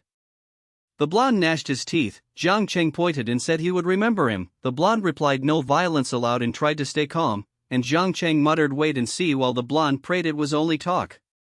Tohan thought that rich players truly existed. For example, Chung Dui could clear any time with over 5 million cash and a stash of jewels including an imperial green jade, and Zhang Cheng also seemed to ignore hundreds of thousands. As the first ransomed fighter left, the man in black hurried off to set up the next bout. Wei Dong thanked warmly. Zhang Cheng merely glanced, and Wei Dong chattered that he did not expect their eyes to be that sharp and that swapping a card so fast still got him caught, which was pure accident. Zhang Cheng thought he could have cleared directly yet nearly got knocked out and had no wish to talk to a foolish teammate, but Wei Dong thick skin claimed it was scouting and he willingly sacrificed, boasting he had spent 3 days below to learn the situation, which softened Zhang Cheng a little. Opportunities to ask would come so there was no rush. Chung Dui's gaze flashed at Wei Dong, and Han calmly watched the undercurrent among players rise. The man in black announced the second match. A middle-aged man appeared on the left, and the board returned. People said he usually fought at range with guns but here usual weapons were gone and the casino at most gave a rusty knife.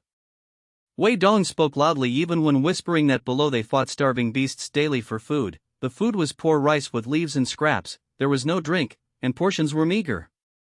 He added there was only 1 meal a day, no daily supplies, no medicine, the injured were tossed aside to live or die alone. Though trying to be quiet he was loud enough for all to hear, and Zhang Cheng stared hoping he would realize, yet the man kept revealing intel in public. Wei Dong continued that the casino froze personal stashes and each person could take only 3 items without guns or explosives, so beast fighters lacked water, food, supplies, and medicine, and under normal conditions surviving to day 10 was very hard. Even when players teamed up and used talents for extra items they still struggled. Daily beast fights left bodies full of wounds, and when satiety and cleanliness dropped in bad states stacked the stamina drained faster. He tried to go on but a teammate clamped his mouth and yelled shut up for me. With no more bids the man in black waved to start. A grey wolf paced out of the bamboo cage with bloodlust in its eyes, and the middle-aged man with satiety at 66%, cleanliness at 64%, and stamina at 62% gripped a dagger in tension.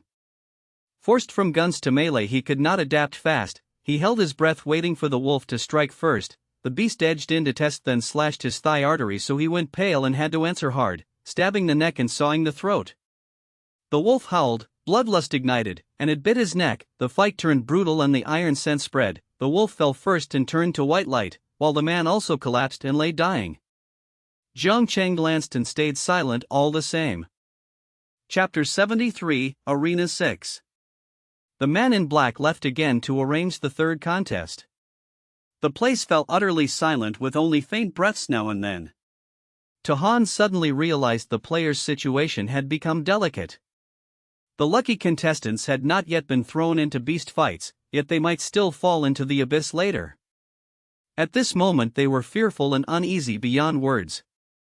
The players in the underground would never see those on the surface as teammates, instead they brimmed with hatred and resentment.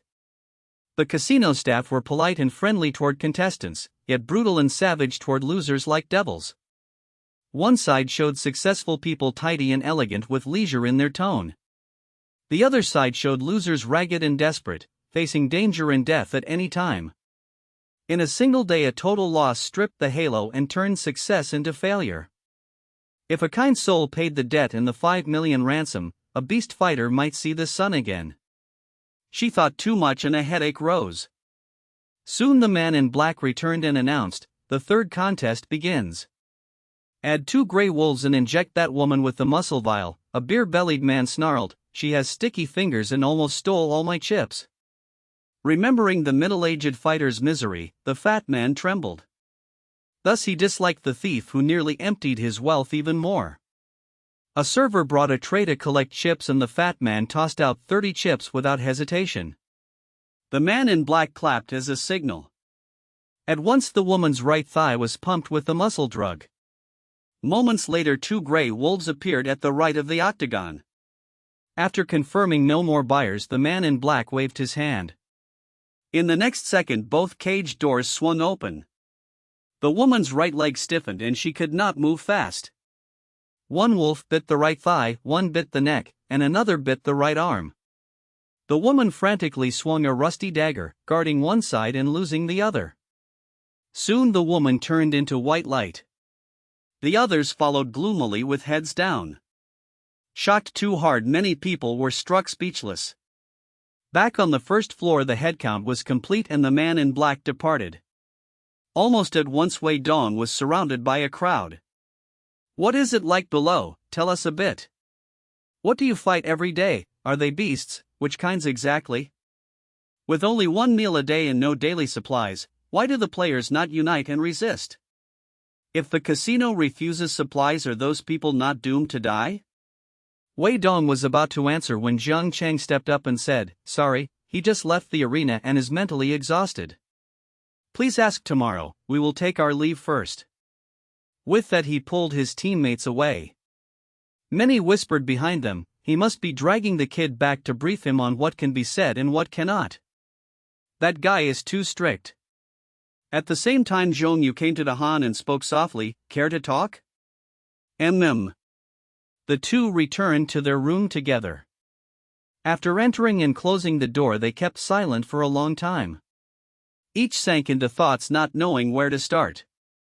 Zhong Yu finally spoke first, "I miscalculated. Had I known the rules earlier I would have united all players and killed the casino's underlings. Sadly we learned the instance only now and it is too late. The lucky contestants and the beast fighters have split into 2 camps and cannot join hands. NK Books. Next choosing a side will be crucial." Tahan sternly poured cold water, "In my eyes either side ends badly. The lucky contestants hold chips, some won from the house and some taken from other players. Hatred is stretched tight and nearly impossible to resolve. On audit day there is always trouble. Some only need a few 100,000 to avoid elimination yet no one lends. Some with deep funds get targeted and are chased like dogs. Old grudges and new hatred surge together and both sides detest each other. Thus an alliance is impossible," Zhong Yu said evenly, "we must choose one camp."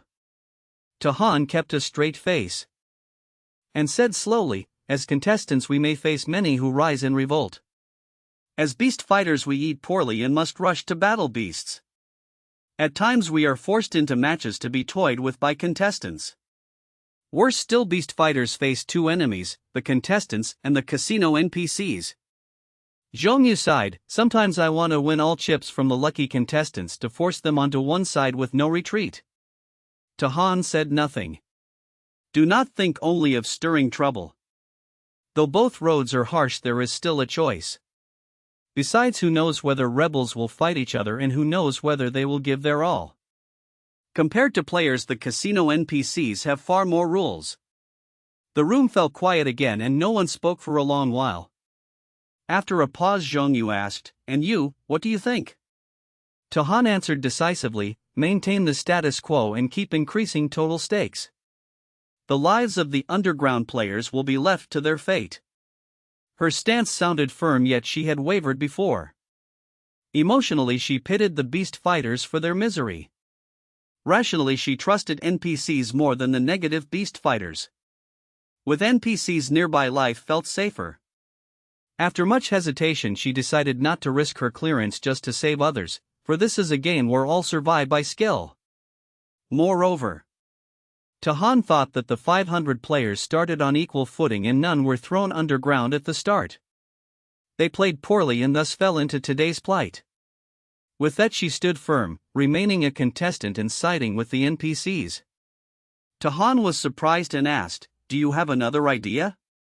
Before her teammate answered, she stressed, "Uprising among beast fighters exists only in theory. Whether they can rally is uncertain, and choosing that side is highly risky. Though the total is near 500, the fighting force may be about 200, which equals the guards. Now the two sides are held in a subtle balance. If contestants decrease and the beast side grows stronger, they might actually succeed in resistance." Therefore, Zhongyu raised his head with a glint, "I plan to prepare both hands."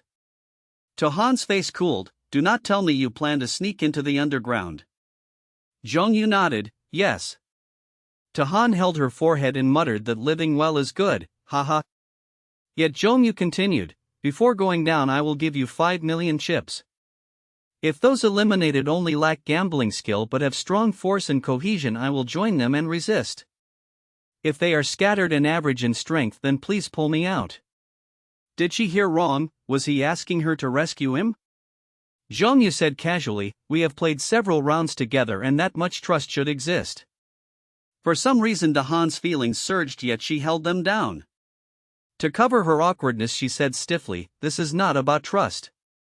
Do you not have the Imperial Green Jade in your carry stash?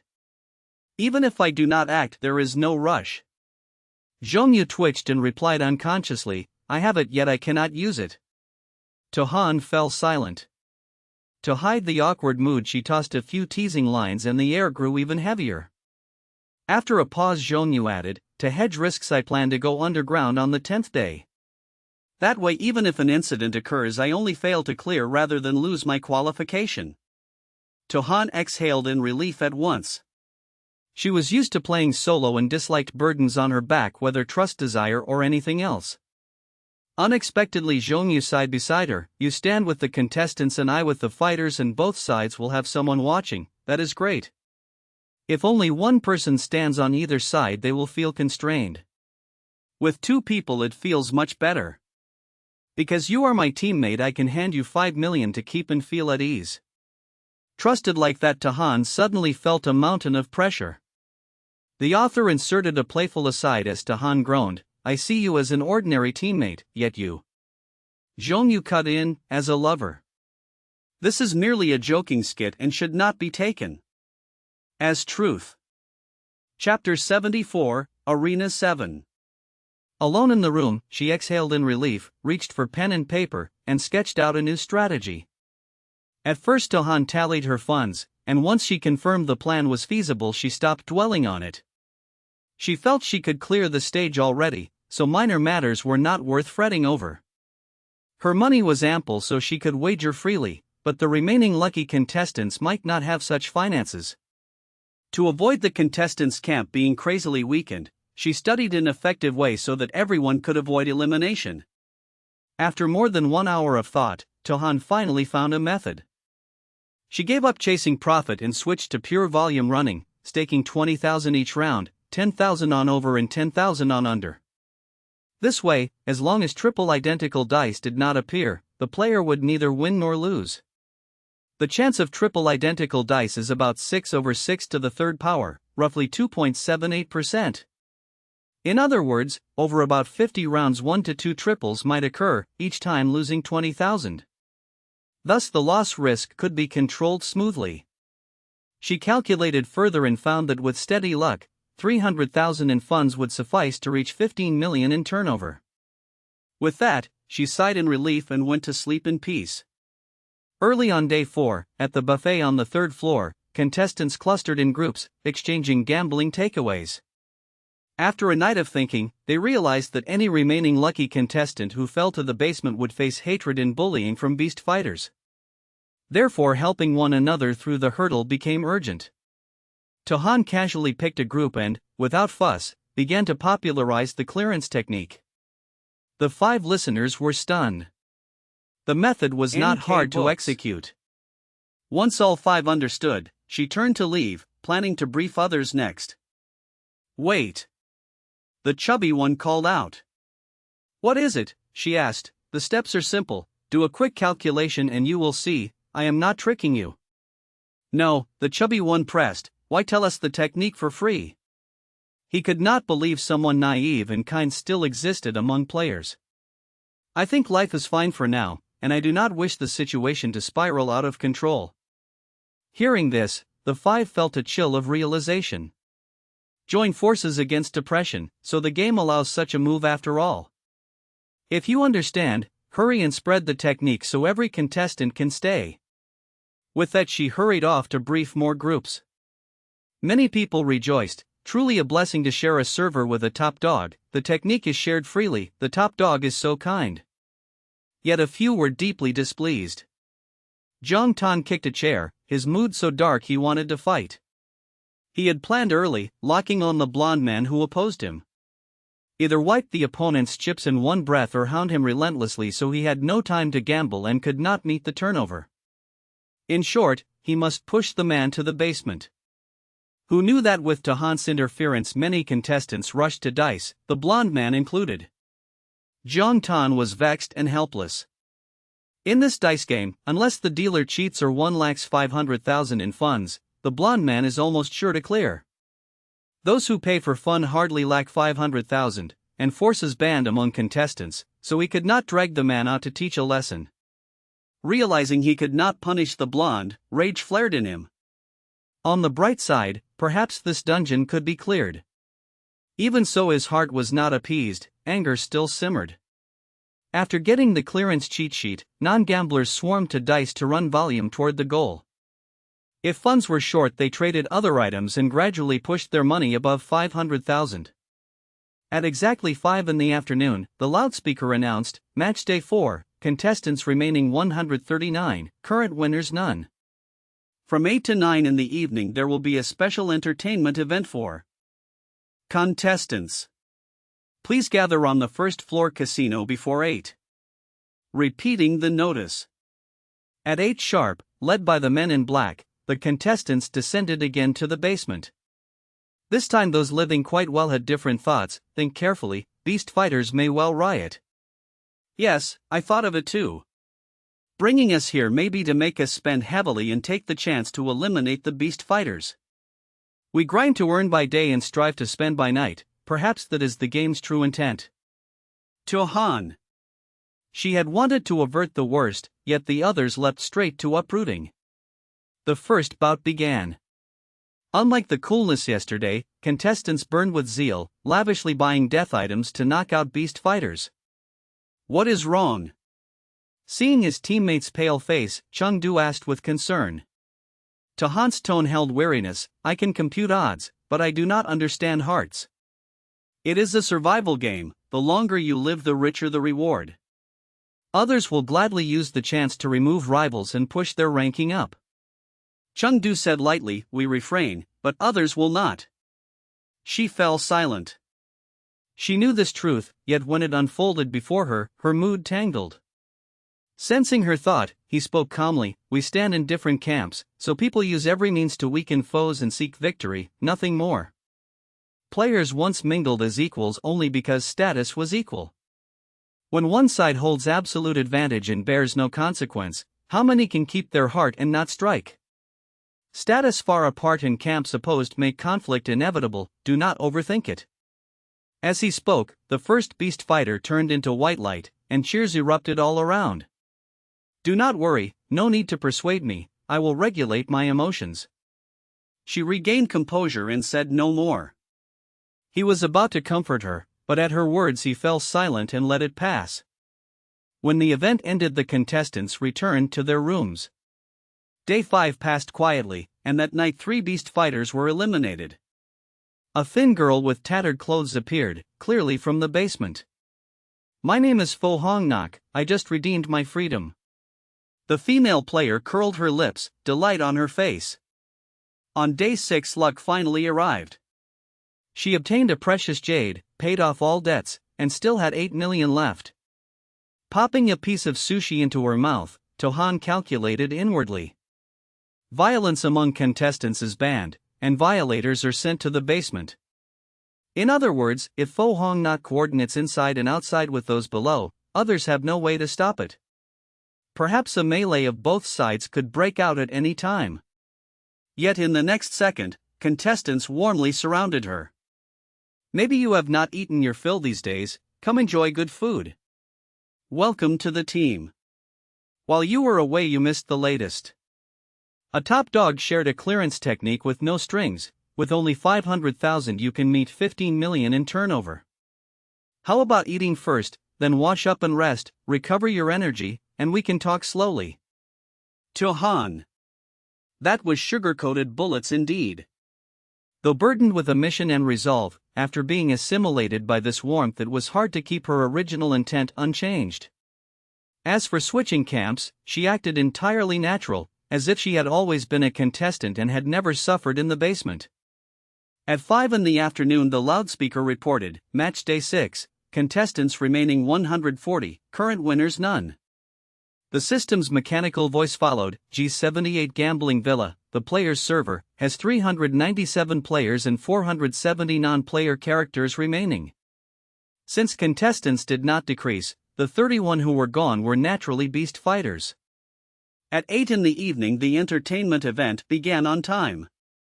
Tohan kept glancing at Fo Hong Nok, curious how she would react if she saw an acquaintance fighting. Unexpectedly, as soon as the man in black announced, the first bout begins. Fo Hong Nok raised her hand and said coolly, I want to inject the fighter with 3 vials of muscle fluid, left leg, and right arm.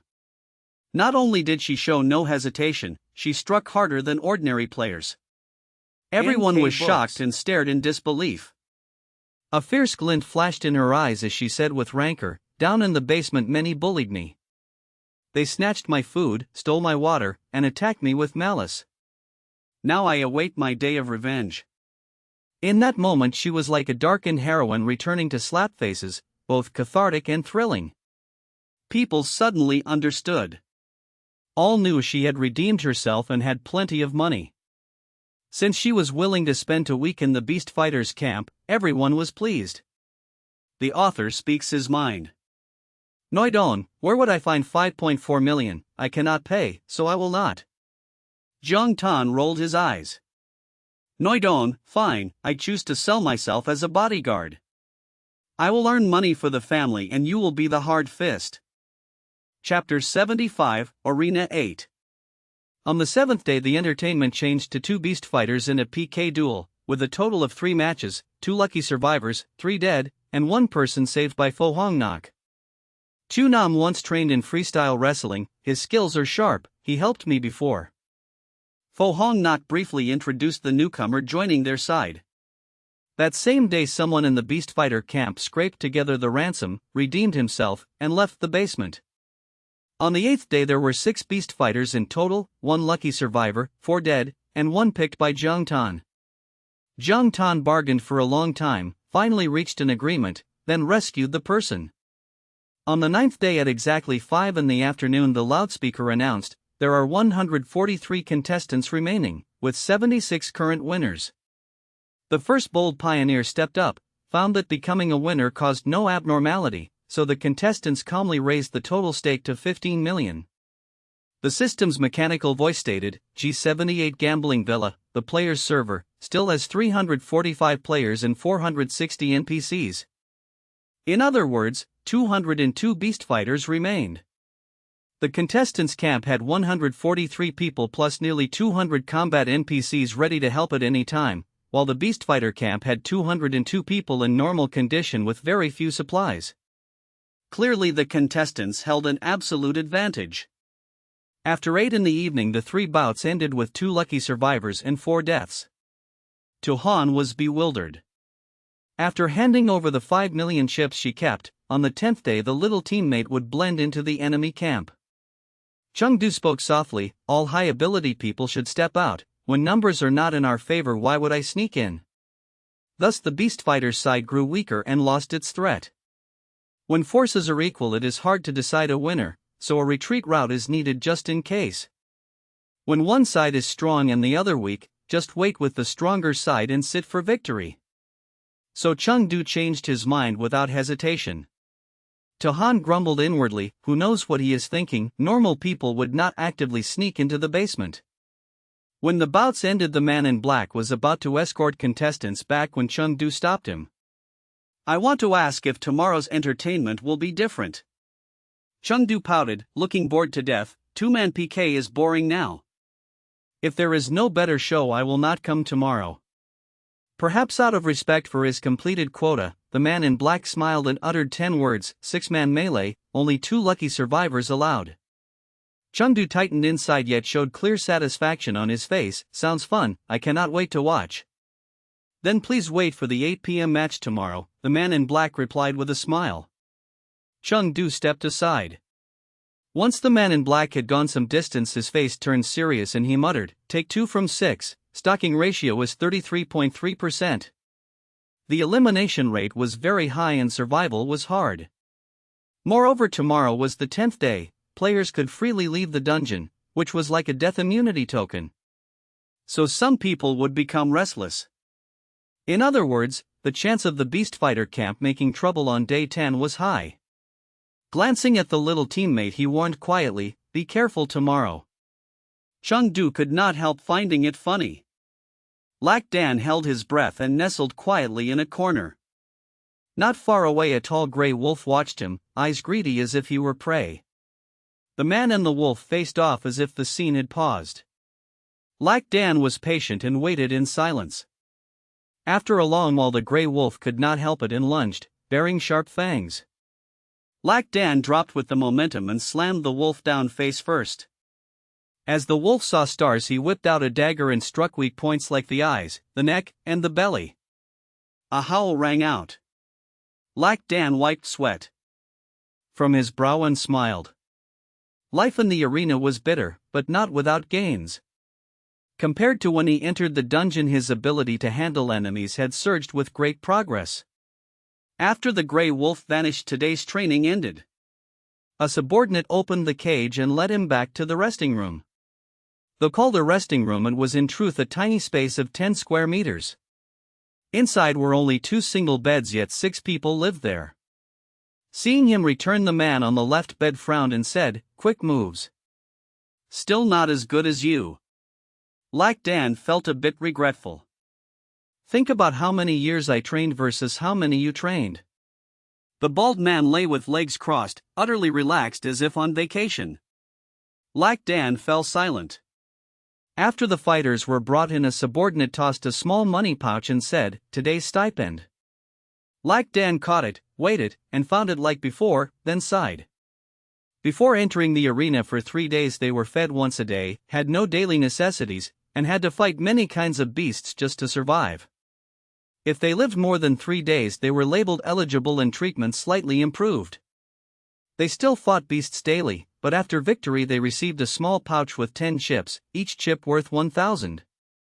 Fighters could use chips to buy goods at the basement store. However, the prices were maddening. A bowl of meat soup cost 1,000 BOI. A medical bandage for wrapping wounds cost 20,000 BOI. Anti-inflammation medicine cost 30,000 BOI. Changing rooms cost 50,000 BOI, limited to once every 3 days.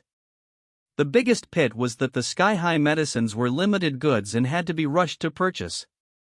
Daily training drained stamina greatly. To keep the belly firm and basic cleanliness, they needed at least 2 meals and 2 bars of fragrant soap. That left 7,000 BOI, which after saving for days could buy a dagger and medicine.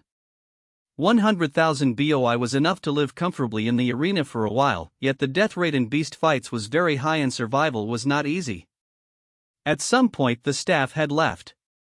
After confirming they were far away and could not overhear, the bald man rolled up to sit with an ugly face. Didn't you say Tu Nam is your real-life buddy and trustworthy? How come he has been out for days with no news at all? Lac Dan stayed calm. I already said his character is absolutely reliable, but for safety he will not act immediately. At the latest on the 10th day he will blow the cages and let us out on time. The bald man still looked sour and grumbled, then I will wait one more day, if the 10th day ends with no news. He did not finish, only glanced at Lac Dan. We have been brothers for over 20 years, I know exactly what kind of person he is. Lac Dan was unworried and even curious. Aren't you collecting protection fees? Gather enough and you can leave fast. At that the bald man was unhappy. The number of beast fighters keeps dropping, there is no more fat to squeeze. Only about 100 people are willing to pay, each pays 5,000 BOI per day. I cannot extort too hard or others will unite to resist. Counting carefully, by the time I gather 5 million for ransom the dungeon would already be over.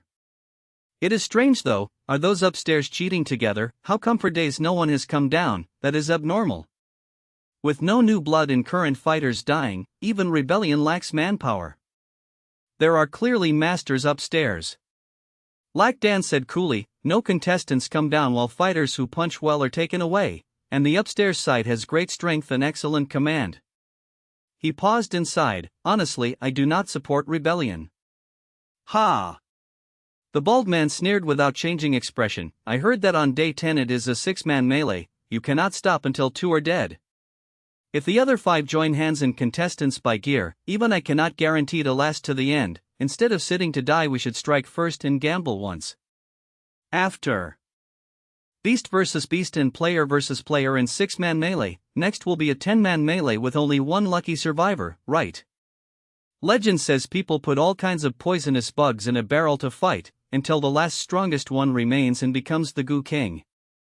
In the arena similar things happen often. When that time comes it will be too late to rebel. After a while of thought Lac Dan still shook his head, I think a joint uprising is too risky, better to stay and last longer. Think it through, upstairs there are 400 NPCs and 150 players, all well rested with good spirits and good condition, while we have no headcount advantage and look like refugees. Worst of all, the personal warehouse is frozen so items inside cannot be retrieved and we have no handy weapons. They call it a joint rebellion but in truth it is dying together. Lac Dan shook his head, finding rebellion both exhausting and wasteful. Better to stay in the arena and leave the dungeon when he could bear no more. I do not want that. The bald man refused with a dark face. Many who entered could not endure the first 3 days and quit the game, abandoning the match. Later more players will fail to endure and choose to leave the dungeon, then the beast fighter side will weaken sharply and hope will fade. On day 10 players can leave at any time and numbers will be the highest. We must try at least once. The number of beast fighters would plunge and what began as random selection into beast fights would become guaranteed selection. The bald man stared at Lac Dan and said in a deep voice, if we never try to resist there will never be a chance to succeed. Lac Dan could not refute and kept quiet. Chapter 76, Arena 9. At 9 in the morning the system machinery announced the 10th day in the dungeon and that players may now freely leave the dungeon. Immediately the system told Tahan that experience value was 30 out of 30 and congratulated her on gaining 1 talent rank. The player name was Tahan, identity verified. Rank was 5 with experience 15 out of 30. Her first profession was nutrition specialist with all high-tier talents that could not level further. Her second profession was soap maker with all mid-tier talents and experience 0 out of 30. Stomach steadiness remained 604 over 620. Cleanliness remained 598 over 620. Stamina value was 615 over 620.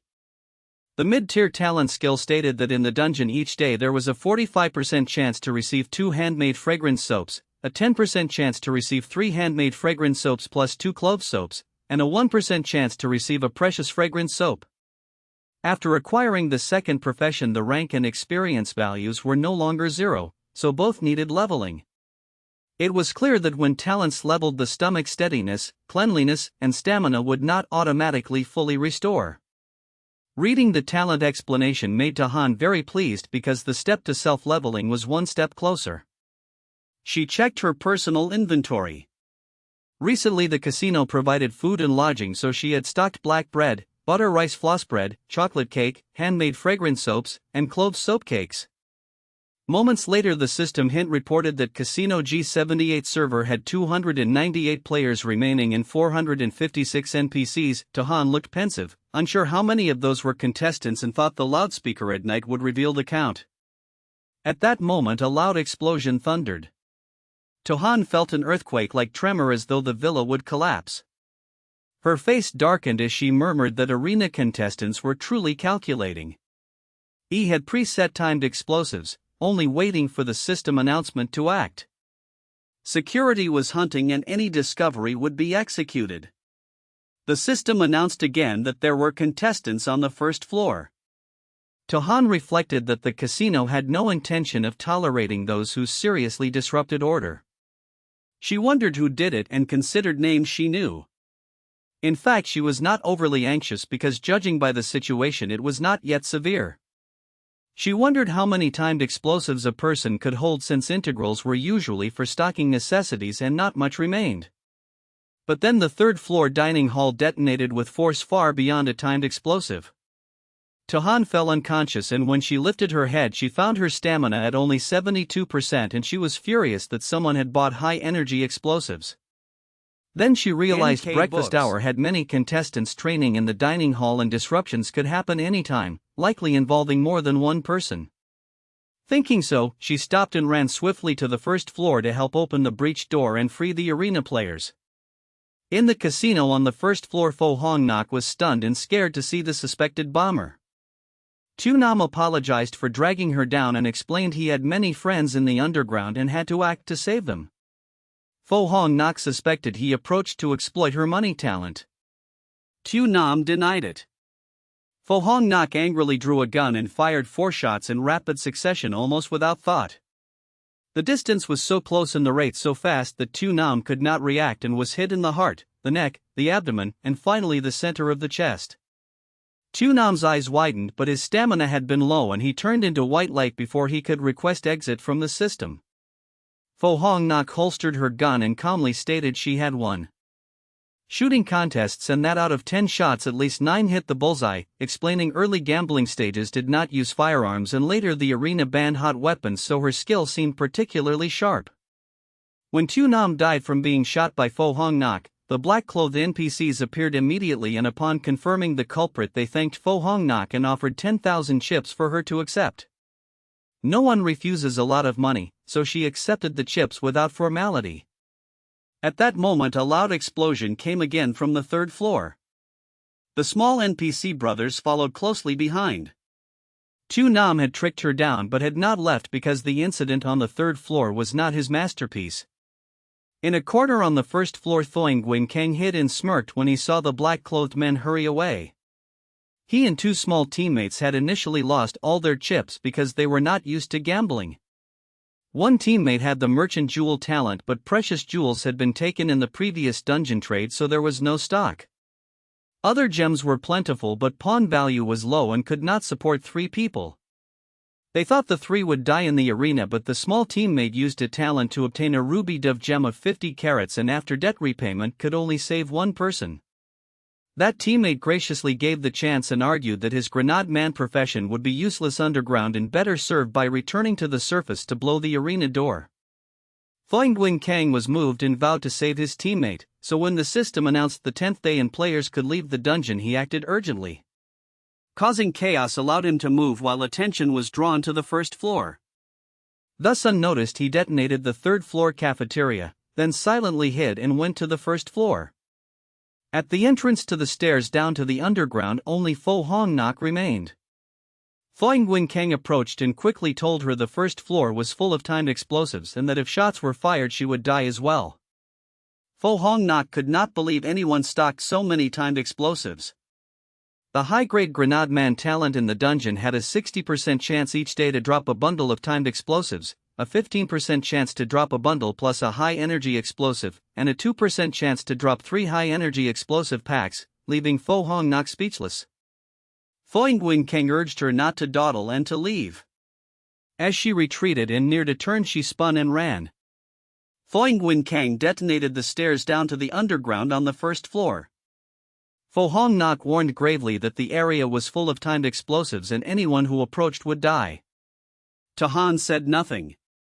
So they could only watch the arena contestants come up from the underground. Tahan asked whether the explosives were being defused or detonated early. Chengdu arrived with an unchanged face and said the problem was too difficult. Tahan thought of calling security for help, but Chengdu said many contestants had been killed by explosions and that knowing contestants went to the surface had caused some to flee. The three exchanged glances and Fo Hong Nok quietly left since survival was now paramount. No one could protect others when they must first protect themselves, so she chose to find a hiding place and prepare to fight. Only Chengdu and Tahan remained, and Chengdu asked if she had any suggestions. Tahan spoke in a very troubled tone, noting there were over 200 players and nearly 200 guards, most armed, some with explosives, and that being drawn into a firefight risked stray bullets and unjust elimination. 400 people fighting with guns introduced too many uncontrollable factors. Chengdu agreed and said he intended to find a safe hiding place. They both answered in unison that the underground would be safest because contestants in poor condition who could not endure would leave the game, and those unwilling to fight would have left the underground to attack the upper floors, so after most contestants left the underground it would become the server's safest spot.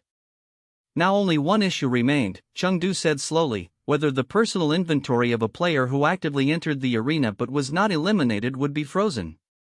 Tahan said they should try to see and added that if items in the inventory remained unusable then there was nothing to fear because facing over 200 guns aimed at them even the skilled could not overcome firearms. Chapter 77, Arena 10. After finally getting back to the surface the players burst with joy and someone yelled, "Damn, at last we do not have to fight beasts anymore. Freedom feels great and the air up here is far fresher than below. The personal stash lock is gone and my flamethrower can finally shine." At once everyone checked their gear. Soon someone cried, "Is it really true? Heck, they treat us like dirt all day, so we must teach them a lesson." The upper floor lot are shameless and even teamed up with non-player characters. They griped about being drafted to fight and being forced to battle beasts and then being humiliated again and again, which was maddening even to imagine. One cursed that the whole group had scraped every last coin and that if someone had lent 200,000 he would not have been thrown into the arena. Another roared that although he could exit the instance at any time he would not because he wanted to stir more chaos.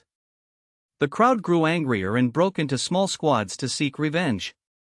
From time to time gladiators emerged from the basement and those sporadic people kept coming out.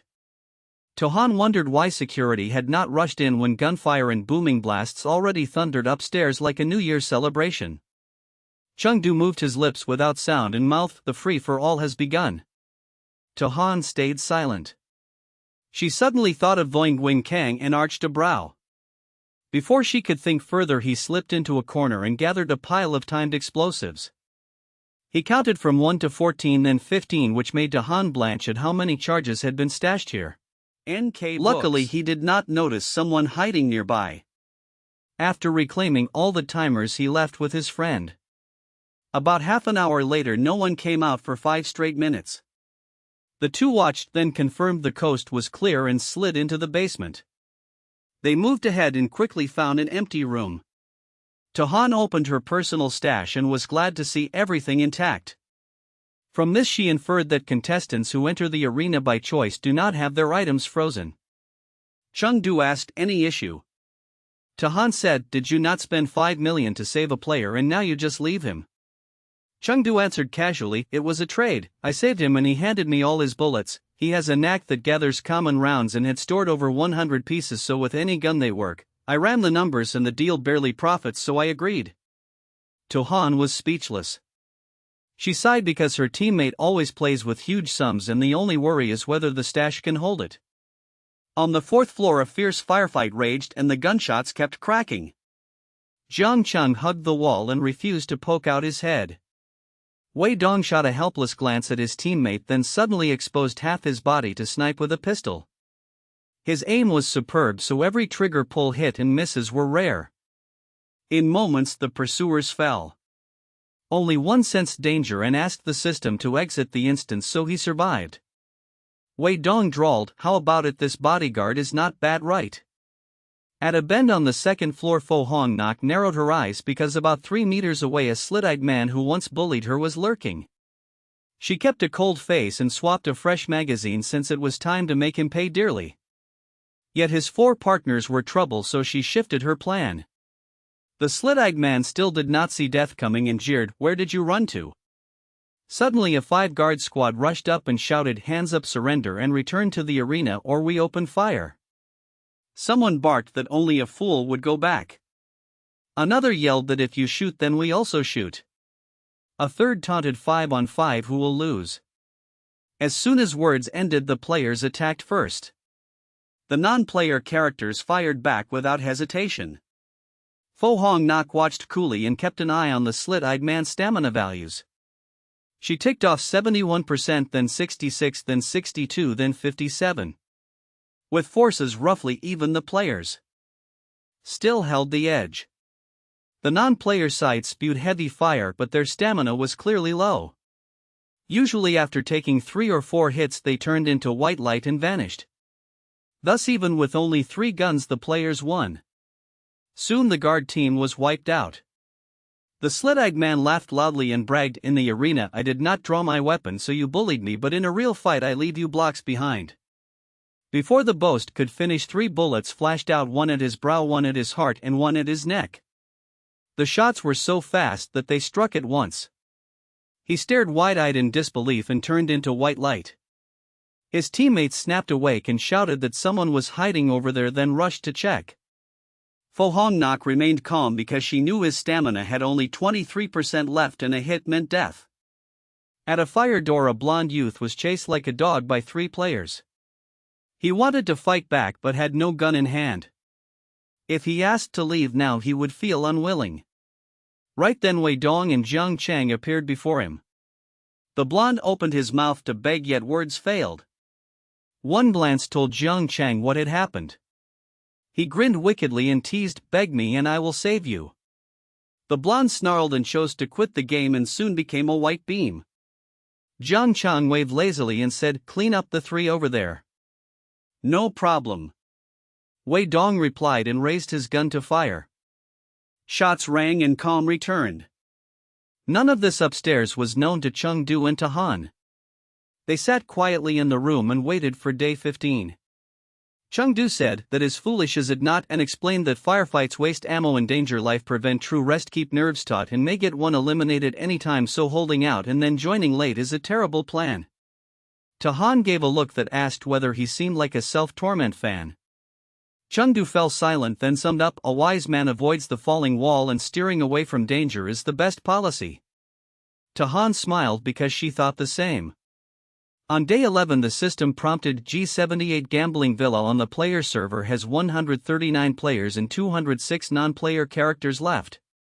On day 12 it prompted, "G78 Gambling Villa on the player server has 86 players and 145 non-player characters left." On day 13 it prompted, "G78 Gambling Villa on the player server has 55 players and 117 non-player characters left." The battle flame seemed to wane. Han did not know the outside situation nor how many of the 55 belonged to the gladiator camp or the contestant camp.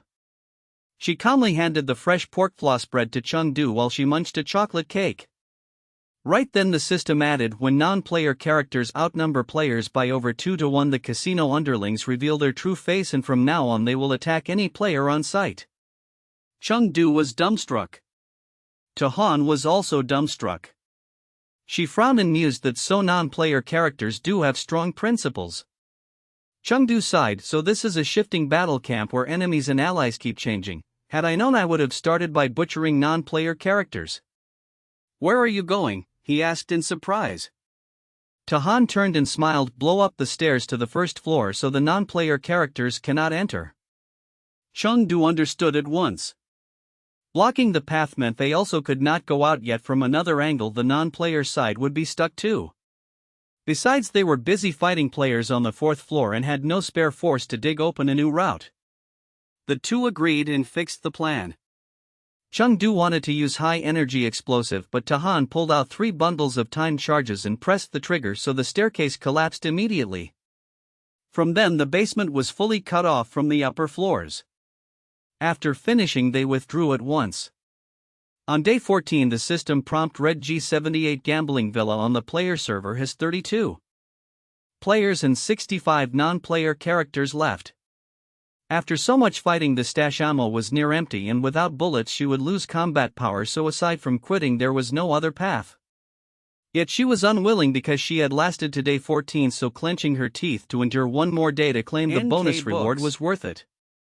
A thud came from the restroom and Fo Hong Nok snapped her gun up in alarm. Jiang Chang raised both hands to reassure, "Do not tense up, I was here before you came. I did not want a head-on clash, so I hid in the stall." Nearby Wei Dong held his breath and hid because if she fired he could strike from ambush, and if she meant no harm there was no need for her to see both of them and grow uneasy as Jiang Chang had told him earlier. Player or contestant, it was still best to be careful. Fo Hong Nok exhaled and the muzzle lowered by instinct. She asked, "How is it on your side?" At that his face darkened and he ground out, "Someone blew the stairway down to the basement, so the non-player characters circle the surface and try to wipe out every player on the 4 floors." She pressed her lips and said, "So unless all players on the surface are cleared the non-player characters will ignore those below." Jiang Cheng sighed in gloom. "They likely think the ones buried below cannot escape, so they do not bother." Fo Hong Nok was speechless because the place that had been the most dangerous in the instance had suddenly become the safest, which shows how fickle the world can be. In the end Chengdu gave a curt hum and stated with calm that they would eventually find a way. Chapter 78, Arena 11. Compared to clearing the stage, staying alive matters more. Jiang Tan sighed, "We lack medicine, we lack bullets, we lack everything. Racing is burning money. And the worst part is players have cash but nowhere to spend it. Even with funds, resupply is painfully hard." Fo Hong Nok breathed out, "On the surface one more day would do it, in truth it is harder than plucking stars." She shook her head and vanished in a white flash. Jiang Tan stared blankly. He watched the few survivors disappear and froze on the spot. "Come on girl, leaving without a price, how do we haggle at all? Left the instance already?" After a long silence, Nguyen Dong poked his head out to ask. Jiang Tan was numb and could not form a sentence. While checking a locker, someone suddenly dropped from the top. A twist to the neck, a hand over the mouth, a knife thrust, the chain of moves flowed fast and clean. In a blink the paper man turned into white light. The bald man exhaled and climbed back to the top, a blind corner to normal sight. Only at eye level would you notice someone hiding there, so it was fairly safe. The dagger sank into the paper belly, a white blade went in and a red blade came out, and the pursuer fell. Right after, Lac Dan slumped in a corner, panting. His stamina sat near 13% and he could not roll much more. Worse, he fought for dear life here while a few hid happily below. After all that, I was tailoring a wedding robe for others. He judged his odds of reaching day 15 to be near zero, so he played rogue and asked to quit. Bonus rewards are precious, but life is pricier. Seconds later he faded into air. On day 15 the system said, Casino Villa G78 has 18 players left and 40 paper men. Tahan and Chengdu stayed underground for days, nibbling cake and biscuits when hungry, sipping milk when thirsty, and watching the stairs. One day passed, then another, and doubts grew. By day 15 Tahan asked, "Will it really end like this?" The underground once said casino staff, but the beast camp cleared them before leaving. The pair lingered for days, spotting a few players far off yet never meeting paper men. Sneaking into the arena is tough, blasting the stairs is tougher, Chengdu shrugged. The key is friends above kept the paper men busy, or it would not be this calm. If the paper men cleared the link between basement and first floor, they could only run for their lives. Fair point, Tahan said. This match had a few people not to be messed with. They chatted as time trickled, and still met no paper men when leaving. At midnight of day 15 the system chimed, round 7 ends, congrats on extreme challenge clear. You gain extra rewards. All lucky survivors are teleported out. White light flashed and both left the instance. A clear panel popped up for Dahan, listing her verified name, level 5 with partial experience, first job as nutritionist capped at high talent, second job as soap maker at mid talent, and full belly, cleanliness, and stamina bars. As usual she gained more points and 2 optional clear rewards. Option A adds experience. Option C adds credits. She chose option A and option B as before, raising the cap on 3 stats. The numbers refreshed, name unchanged, level 5 with more progress, first job locked, second job improved, and the 3 bars extended. The pod opened and she hurried out to check the forum. In the survival forum players burst into chatter, feeling like they had played different games. This round was chill and clearing was absurdly easy, 9 early days of gambling and leisure, then a night show of beast fights on day 10, and we coasted to day 15. At first I thought it was a gambling game, then lost my chips and got sent to the arena, just as I planned to go all out. A big boss unified the underground and wanted a revolt. What on earth am I playing? Our server lacked a boss, so 3 powers standoff, everyone brawled in the octagon. I lost by day 6, starved for 3 days, then. Qualifiers, we mapped the pattern from day 1 to day 15 with the final 1 versus 10. More time in the ring would raise real fight skill. By day 3 we were already clashing during hunger training. On my server the fighters revolted, then teamed with casino paper men to suppress it. Why not follow any script? How is this dungeon even meant to play? Each tale is different.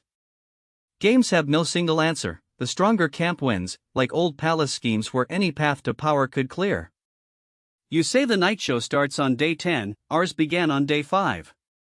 Our show on day 6 almost scared us. We thought losing meant a knockout, but the script changed and we stayed. I saw a rule: if gamblers drop below 200, the night event starts that day. If matched with rich players still holding chips, the show logs in by day 10 at the latest. Paths differ, so even with guides others rarely replicate, so people relaxed and debated. Scrolling on, Tahan saw posts that felt familiar. I salute the boss who sensed a beast camp revolt, set a sure win plan, taught survivors to raise quotas safely, and showed how to finish 15 million with a few 100,000. Comments envied the host, craving such luck. At floor 22 the host replied, envy my ass. Before the boss noticed I was deep in debt and pushed to the arena. With the boss too strong we almost failed to gather rebels. The tone flipped and folks laughed hard. Another ranted, we broke out of cages and rushed up 4 floors, killed more than half, then the system said paper men outnumbered us 2 to 1 and went full slaughter, while the stairs down were blown and no second path existed, so we ran in circles above. Tell me, is that logic not dumb? The host spat blood, and you call that normal? I am not convinced. Others teased, those below were already sealed, buried alive, short on food and water, they cannot run so ignore them, those above jump around and must be culled first, see the logic now. Crush one group first then the other, that is sound. It was like that on my server too, hiding below is not always good, many blew the stairs, then dug a new path for a day and played cat and mouse, by day 13 the whole server wiped, better to unite early and hit paper men. At floor 54 the host yielded, you all make sense, I rest my case. A total of 468 cleared after 15 days.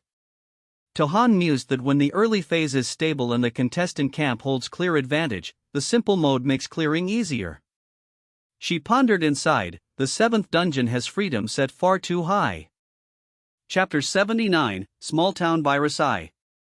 No matter how heated the forums are, everyone must admit one thing, since the survival contest began this 8th dungeon is the hardest so far. Someone could not hold back their worry, was the 7th dungeon an exception, or is the game hinting that difficulty will keep rising? No one knew the answer.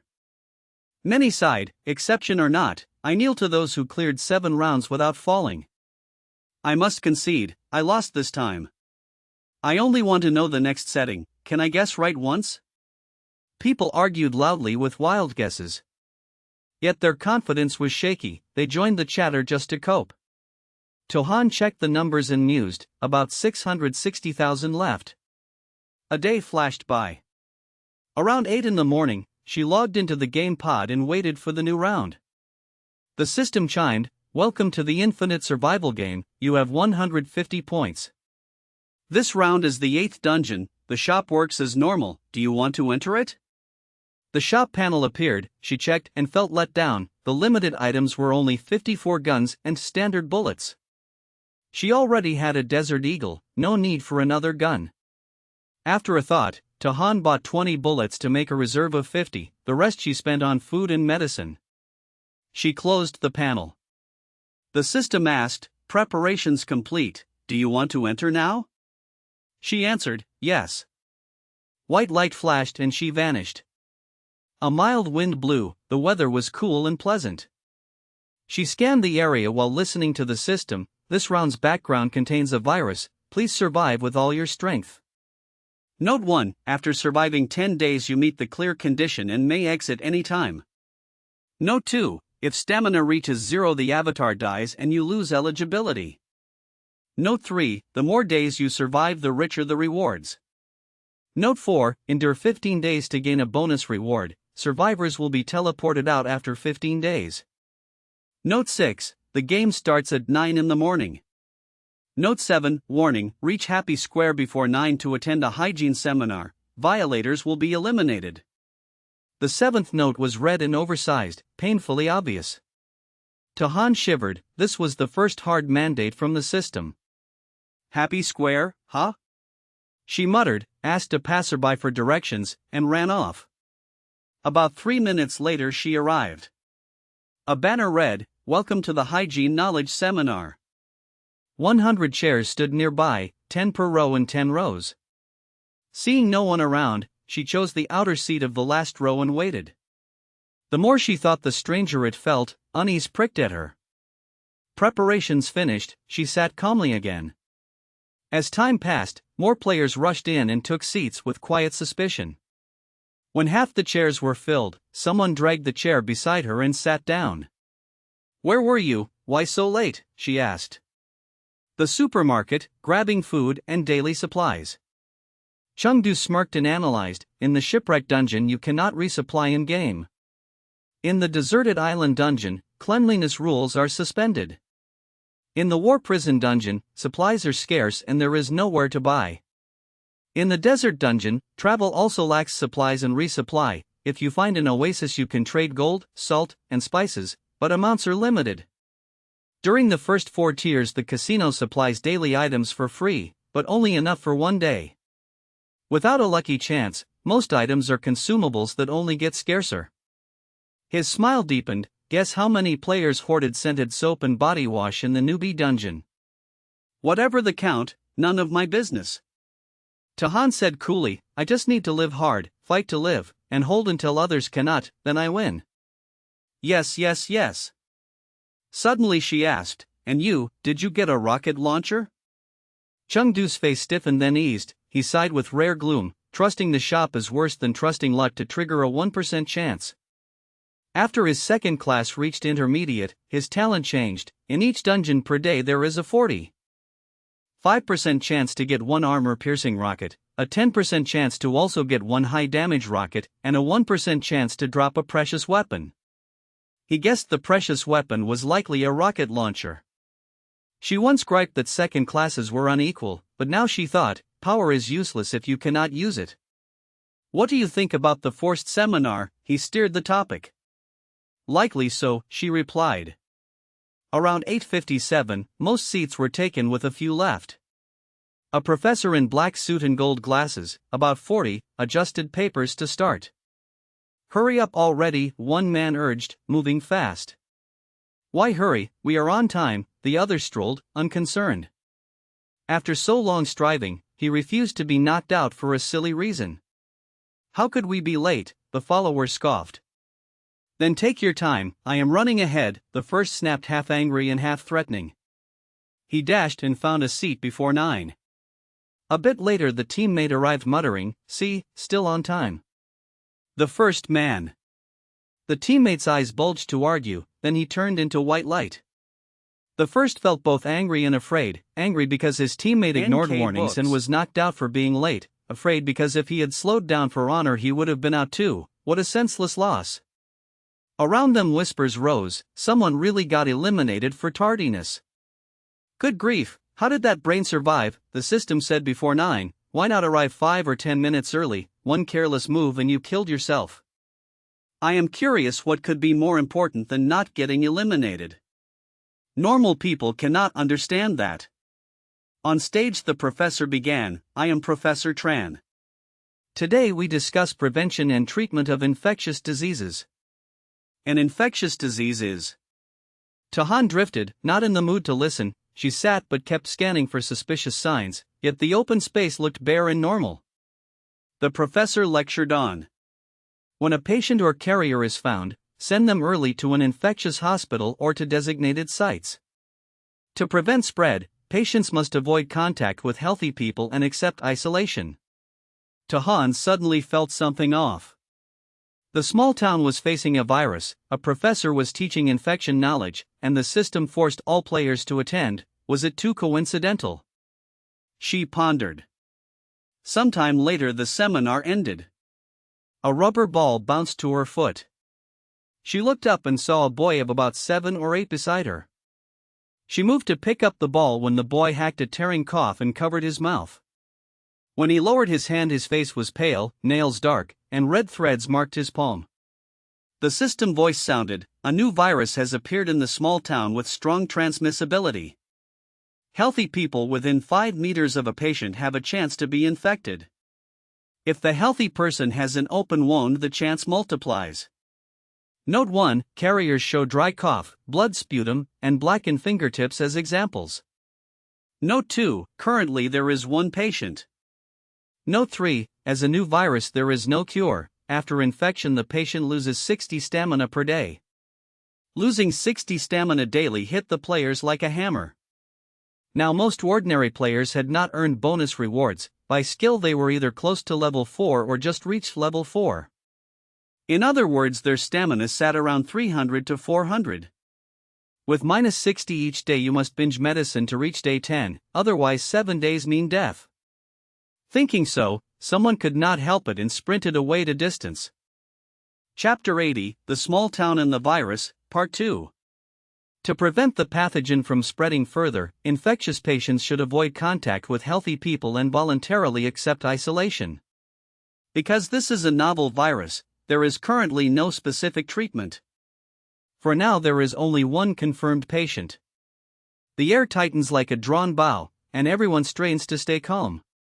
In the heat of crisis, Tahan suddenly recalls something, her pupils shrinking as she shouts, "Do not run! Go to the hospital for isolation together." At the same time, Chengdu reacts and calls out, "Everyone has already been exposed to the source. Stay where you are and do not move. We must not let the virus keep spreading." Though the 3 speak differently, their meaning aligns. Yet only a portion remains still, while many other players bolt, heads down, sprinting madly, unable to hear the appeal. A burly man tries to intervene, scans around, weighs the scene, then shakes his head and gives up. Too many people. Nearly half the players scatter in all directions, impossible to stop. Just one more beat and it might have worked. If she had reacted a little faster and linked every clue, the situation might not be this bad. Wait. A player nearby says doubtfully, "I am not running, but I really do not understand what you are saying. Can someone explain to me?" Tahan answers evenly, "Right now, besides 1 patient, only 97 players plus Professor Tran had close contact, so they may carry the virus. Therefore we only need to isolate these 99 people in the hospital, and the virus will not spread." According to the system, if a healthy person appears within 5 meters of the patient, there is a certain chance of infection. The young man stresses, it is probabilistic, not guaranteed for all. But if the patient hides in the town and refuses isolation, then a large-scale outbreak will come. Someone still doubts, how do you know only a few of us had contact? On the way to the hospital, will there not be more contacts?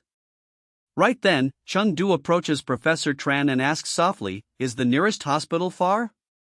Professor Tran is examining the boy, and he answers by reflex, "Not far, right across from Joy Square." Chung-do presses, "The boy seems serious, could he already be infected?" Preliminary judgment says if we take him straight to isolation, he will not infect others. I work in the hospital across the street and know exactly where the isolation ward is. We can move him directly into a room and avoid further contact. And what about us? Chung-do continues, "We had close contact with the patient, could we be new sources?" Do not worry. Professor Tran reassures, in theory there is a possibility, but it is not 100%. In this short window you will not become new sources, and contact will not further spread the virus. But for safety, everyone should still enter isolation for observation. He looks back and freezes, then asks blankly, "Where is everyone? Why are only a few left?" Seeing the boy unwell, he had focused on questioning him and failed to notice the others vanishing like greased lightning. The surroundings fall deathly quiet, and no one answers. After the exchange, everyone grasps the correct play, and under Professor Tran's lead, the players clear the way and safely escort the boy into isolation. Right after, the remaining players and Professor Tran also enter the isolation area, cutting off transmission. Thus the virus cannot run rampant in the small town. The opening was godlike, the analysis precise, yet useless against teammates who run like pigs, and Han fumes that they even run faster than pigs. What now? Someone asks timidly. Professor Tran answers without hesitation, "Of course we all go to the hospital together." But no one responds to him. All eyes turn to Han, Chung-do, and the young man, hoping someone will decide. "Get the boy to the hospital first." Han says briskly, "Form a ring on all sides so no one gets too NK books close." Instantly they understand, make a 5-meter ring around the boy, and avoid new chaos. After a pause, Chung-do nods, "This is the best plan for now." A weak voice pipes up, "If the hospital has no cure yet, will they deal with the patient directly?" The young man laughs, relaxed but sinister, "If you will not follow me, you are done now." The burly man beside him, clearly his teammate, cracks his knuckles with a threatening creak, creak. The three approve the plan, and the others quietly comply. Next, Professor Tran looks at everyone. Han keeps a straight face, "Except for a few of us, everyone else goes into isolation one by one." The few of us she names are Chung-do, herself, the burly man, and the young man. The others must wait in isolation, or else there may be no one left when they return. Unless explosives are used to blast out, getting free will be very hard. The young man suddenly says, "We are short-handed, add one more." He points at a thin man and says casually, "You come help." The thin man agrees and steps out. Waiting in isolation, what if something unexpected happens? Some players feel uneasy.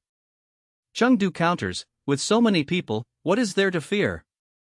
Those who wanted to flee already fled, and there may be no mishap, and later it may simply be normal treatment." Han adds a clean cut, "Waiting inside a hospital isolation room is safer than turning the whole town into patients, right?" Silence spreads. Then they quietly accept the arrangement. "What are you going to do?" Professor Tran pushes his glasses, confused. Chung-do smiles sincerely, "Some slipped away without a word. We will find a way to bring them back." Then, Professor Tran quickly accepts the explanation. "Rest assured." The young man says politely, "The virus incubation period is about 3 to 5 days, and we will surely return before then to accept isolation." Good then. Professor Tran relaxes and turns to contact his colleagues. The incident is sudden, and he must brief them before isolation proceeds. So only 5 people remain on the spot. The young man smiles with narrowed eyes, "Let us introduce ourselves first." After a beat he adds, "My family name is Deep, I am Deep Tan. Trin Kai." The thin man follows. Chung-do. Chung-do studies the three and mutters, "Pretend there are only 2 companions, but there is one more hidden in the dark to help at any time?" not a bad idea. Knowing he has said too much, he shifts the topic. What is the lady's name? To Han. She answers coolly. Are you two together? Deep Tan presses on. The pair are hard to judge. As teammates they do not look close, yet as strangers they seem familiar. Tahan thinks and replies, not far from it. In name they are teammates, but they act on their own minds, almost like solo play. Deep Tan's smile stiffens for a moment. He pretends not to care and changes the subject. Do you two have a way to find those who fled quickly? Tahan answers at once, spend money and post a wanted notice. I have the text ready, asking the 100-member tour group to gather at the hospital, and they must arrive within 1 day or there will be misfortune. Chengdu glances over, misfortune? Like being hunted down? Yes. Tahan sighs softly, gentle persuasion failed, so only force remains. We cannot let a few stubborn ones cost an entire town. Besides, we gave them a chance. 1 day is enough to see the notice and comply. Obedience stays safe, foolishness pays the price. They had a similar plan, yet hearing it from a young woman feels unsettling. Deep Tan sighs, players who live this long do have skill. Regardless of gender, none should be underestimated. Strictly speaking, women surviving this far have it harder than men, since they are born weaker in strength and speed, a gap hard to bridge. Din Du Vai and Trin Kai both change face, knowing their teammates spoke for them to hear. Tahan is not modest and adds, yes, I am fierce and very capable. Such blunt candor makes her even harder to read. The more he looks, the less Deep Tan can read her, so he asks Chengdu, and you? Any ideas? Do not post notices. Chengdu says slowly, if players hide and never step outside, how will they see it? Tahan is about to speak when her teammate continues, hire cars to circle the town. Broadcast the message twice over loudspeakers, that way everyone will hear it. From day 2 of the game, we start clearing the hard-headed ones. The trio led by Deep Tan fall silent, thinking only that this man is ruthless. But Chengdu goes on, also put up a large cash bounty and ask the NPCs to watch for suspicious people nearby. Anyone who provides a lead gets a cash reward. Deep Tan ponders for a while and then says slowly, good measures, but we may still fail to find them all. If someone is skilled at hiding, dragging them out is very hard. The author shares a note, the game assumes that the virus incubates for about 3 to 5 days, and that isolating people one by one will stop transmission, while the real-world details remain uncertain. Tahan strongly agrees and concludes that those runners are frighteningly fast.